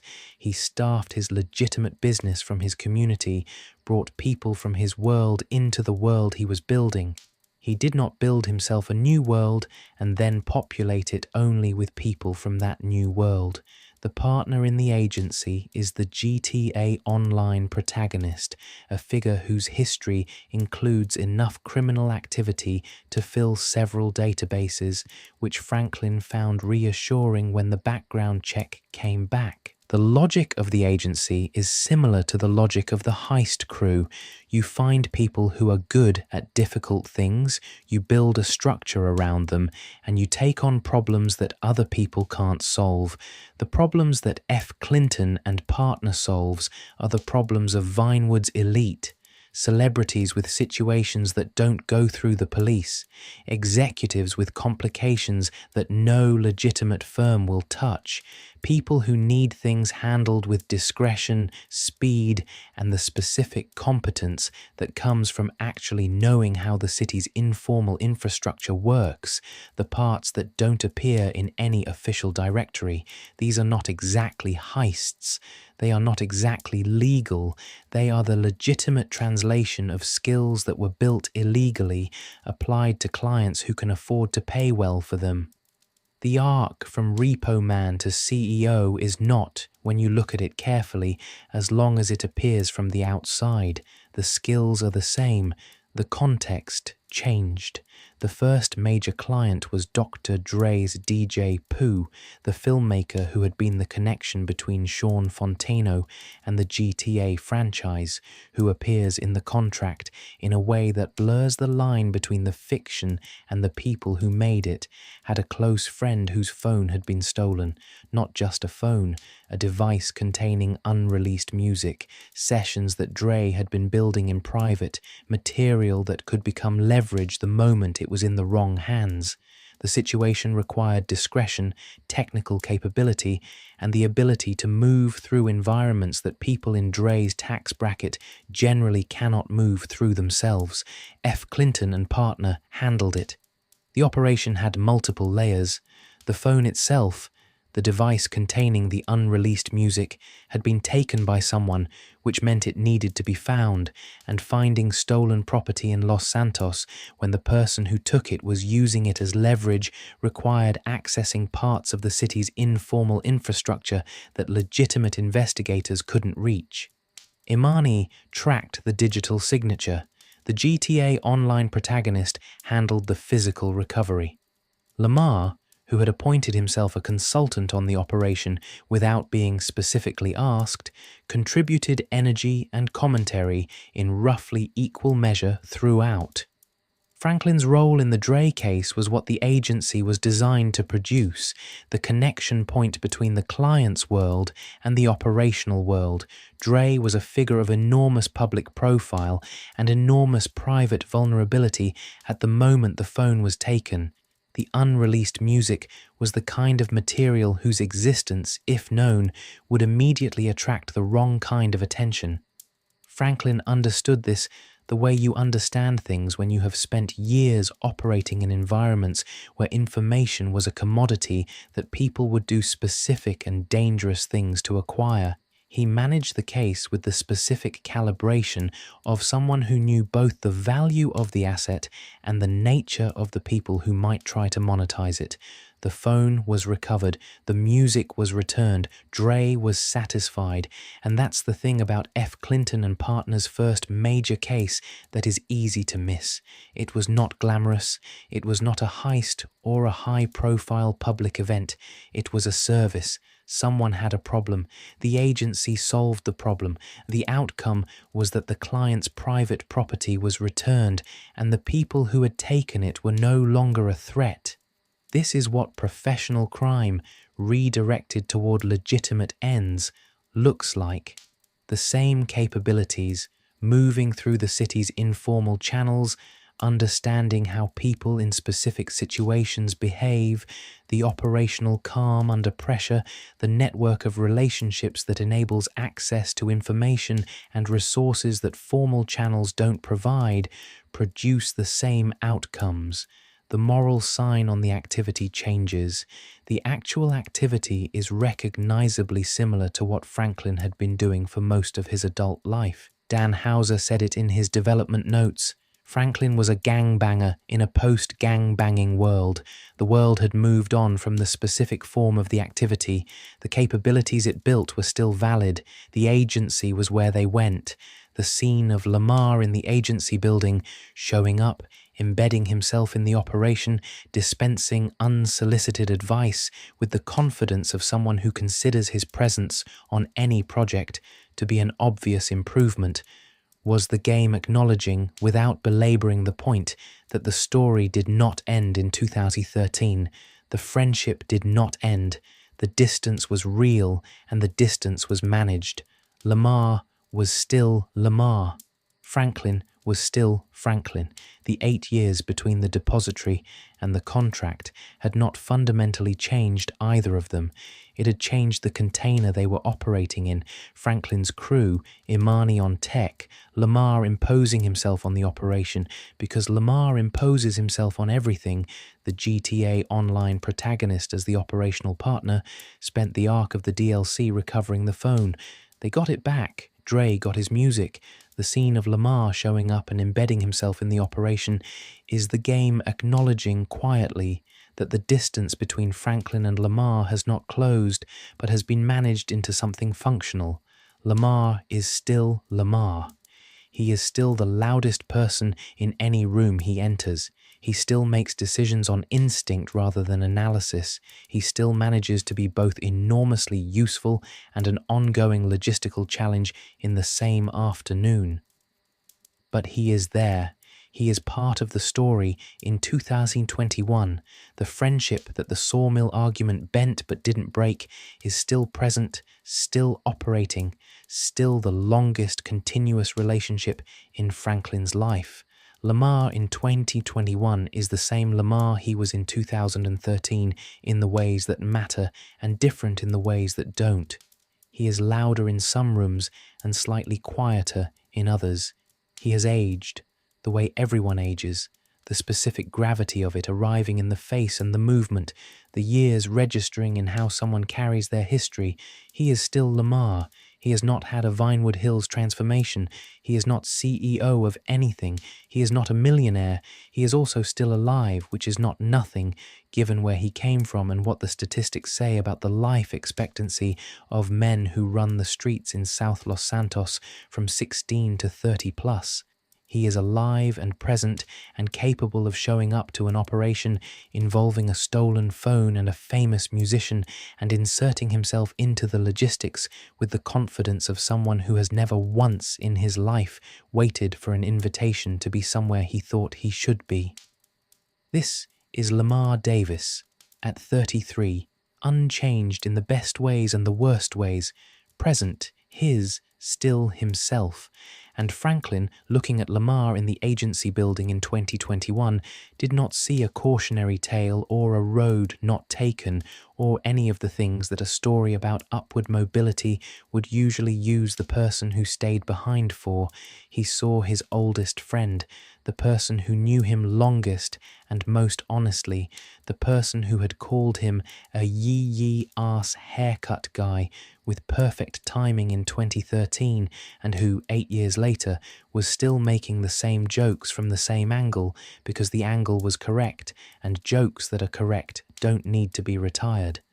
Slink Johnson and Sean Fontano understood this when they recreated the scene in January 2021 physically in person, delivering the lines they'd delivered to motion capture rigs years before.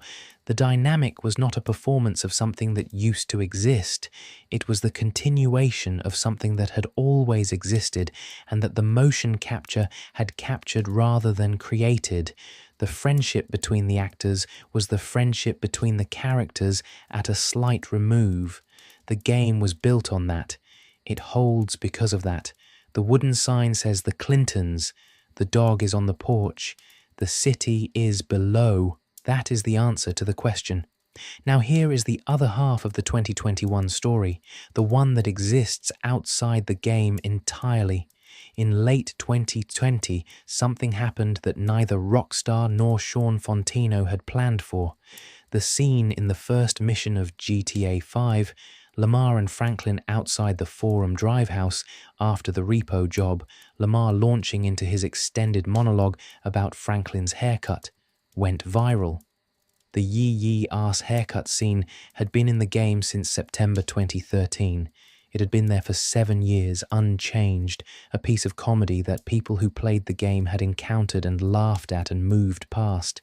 The internet found it again in late 2020 in the specific way that the internet finds things when the collective mood is receptive to a particular quality of humor and a particular quality of friendship. The scene works because of the specificity. It is not a general joke about hair.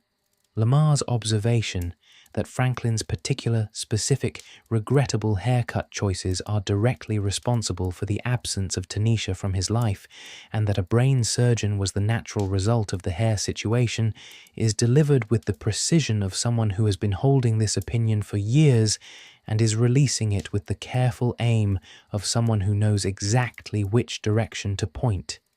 Gerald Slink Johnson's delivery is the technical achievement, the timing of it, the way the energy shifts between the setup and the specific moment the phrase "Yee-Yee ass haircut" lands, the cadence of it, the exact weight of the pause before ass, the commitment to the premise that never drops even when the premise is objectively absurd.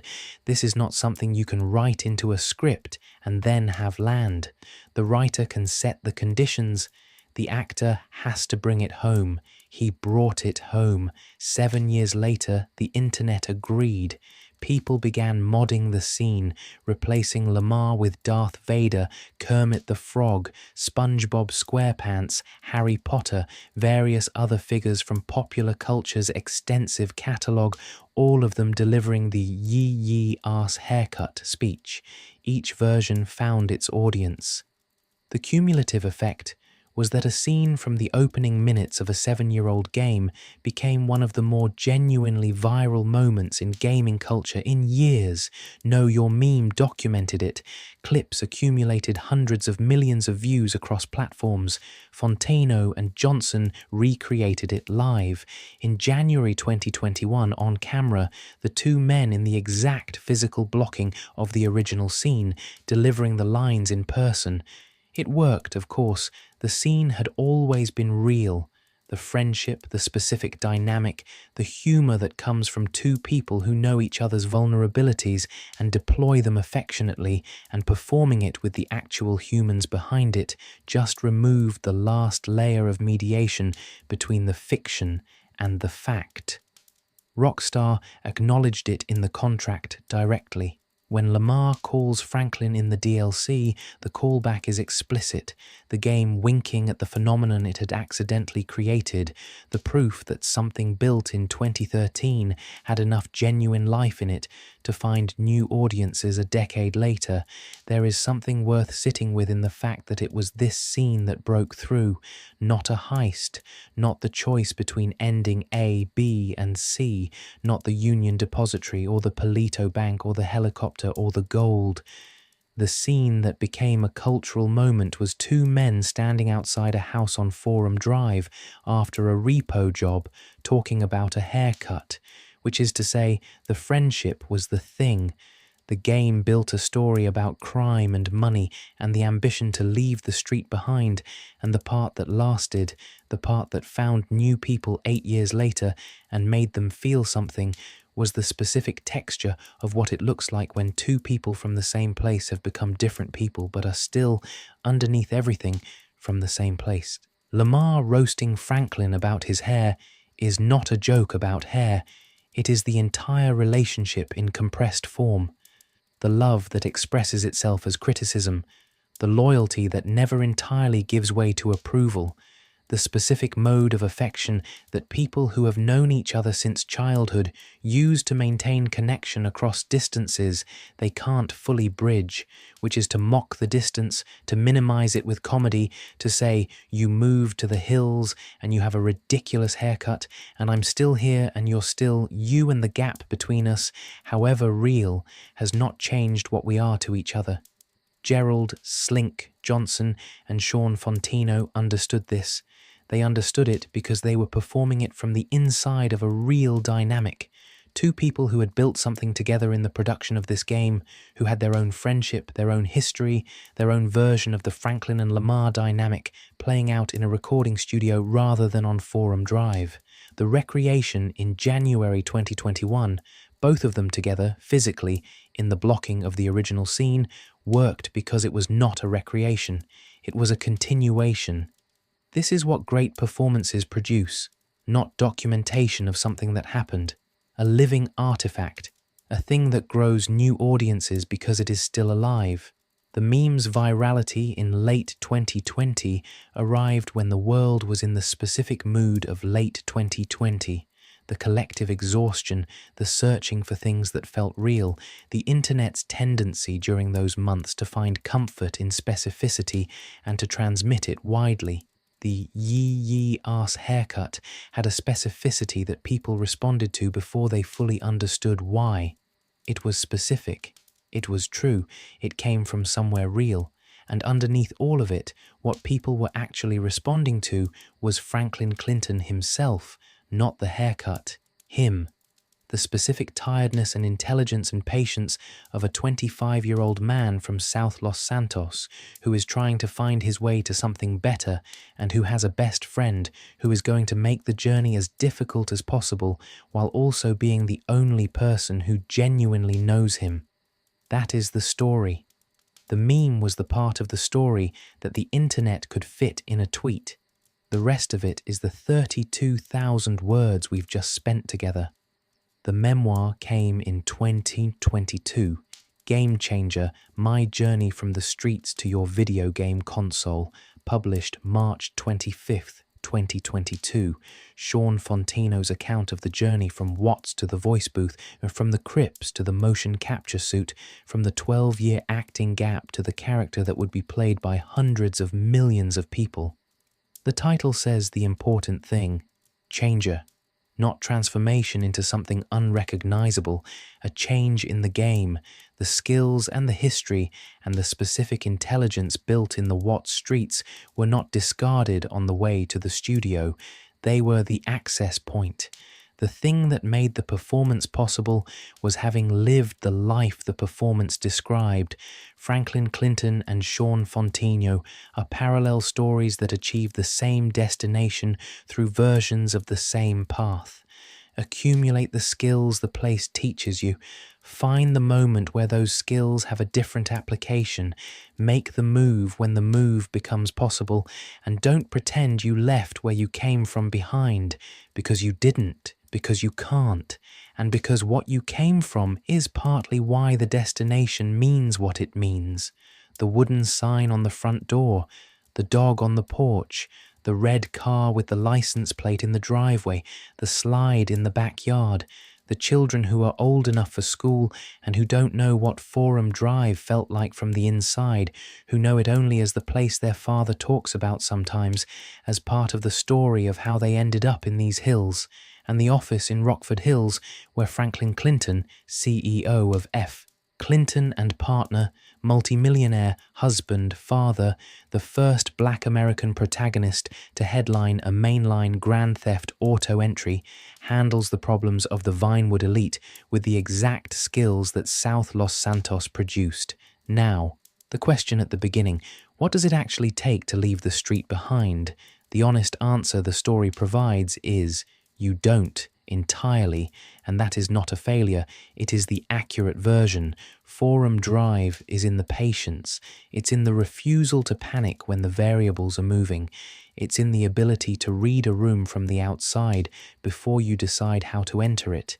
It's in the specific calm of someone who has been in situations where calm was not optional and has learned that it is in fact always possible. It's in the way Franklin described the agency's work in the contract as feeling like what he and Michael had done together at the beginning. The personal drama-laden problems, the human complications, the scale that requires knowing people rather than just knowing systems. He did not leave Forum Drive behind. He took it with him. He took the skills it built, the patience it produced, the specific intelligence that comes from spending 25 years operating in a world that did not offer you many of the options it offered other people. He took the loyalty, contested, tested, survived. He took the tiredness, which became rest over 8 years of not needing to be on guard constantly. And rest is a thing that Forum Drive had never quite allowed. He took Lamar, not literally. Lamar is in Chamberlain Hills, where he has always been, where he will probably always be, but he took Lamar in the sense that Lamar is still a phone call away, and the phone is still answered, and the operation in the contract had Lamar in it, because Franklin built something that had room for the people he came from, even when those people were, professionally speaking, a logistical challenge. And Chop is on the porch, an elderly dog in the afternoon sun, on the porch of a house with a sign on the door, at the top of the hills above the city where Franklin Clinton was born and raised and left and came back to, just from the other side of the elevation. The light is low, the city is below the hills, and somewhere on Forum Drive, the life goes on, the way it always has, the way it always will. Without him, he made it. If you've been with this story all the way through, thank you. Your channel has more waiting for you. Michael DeSanta's story is on screen right now. The man who started all of this, the man who hid in the back seat and changed everything. His full story is next. Click the video and I'll see you there.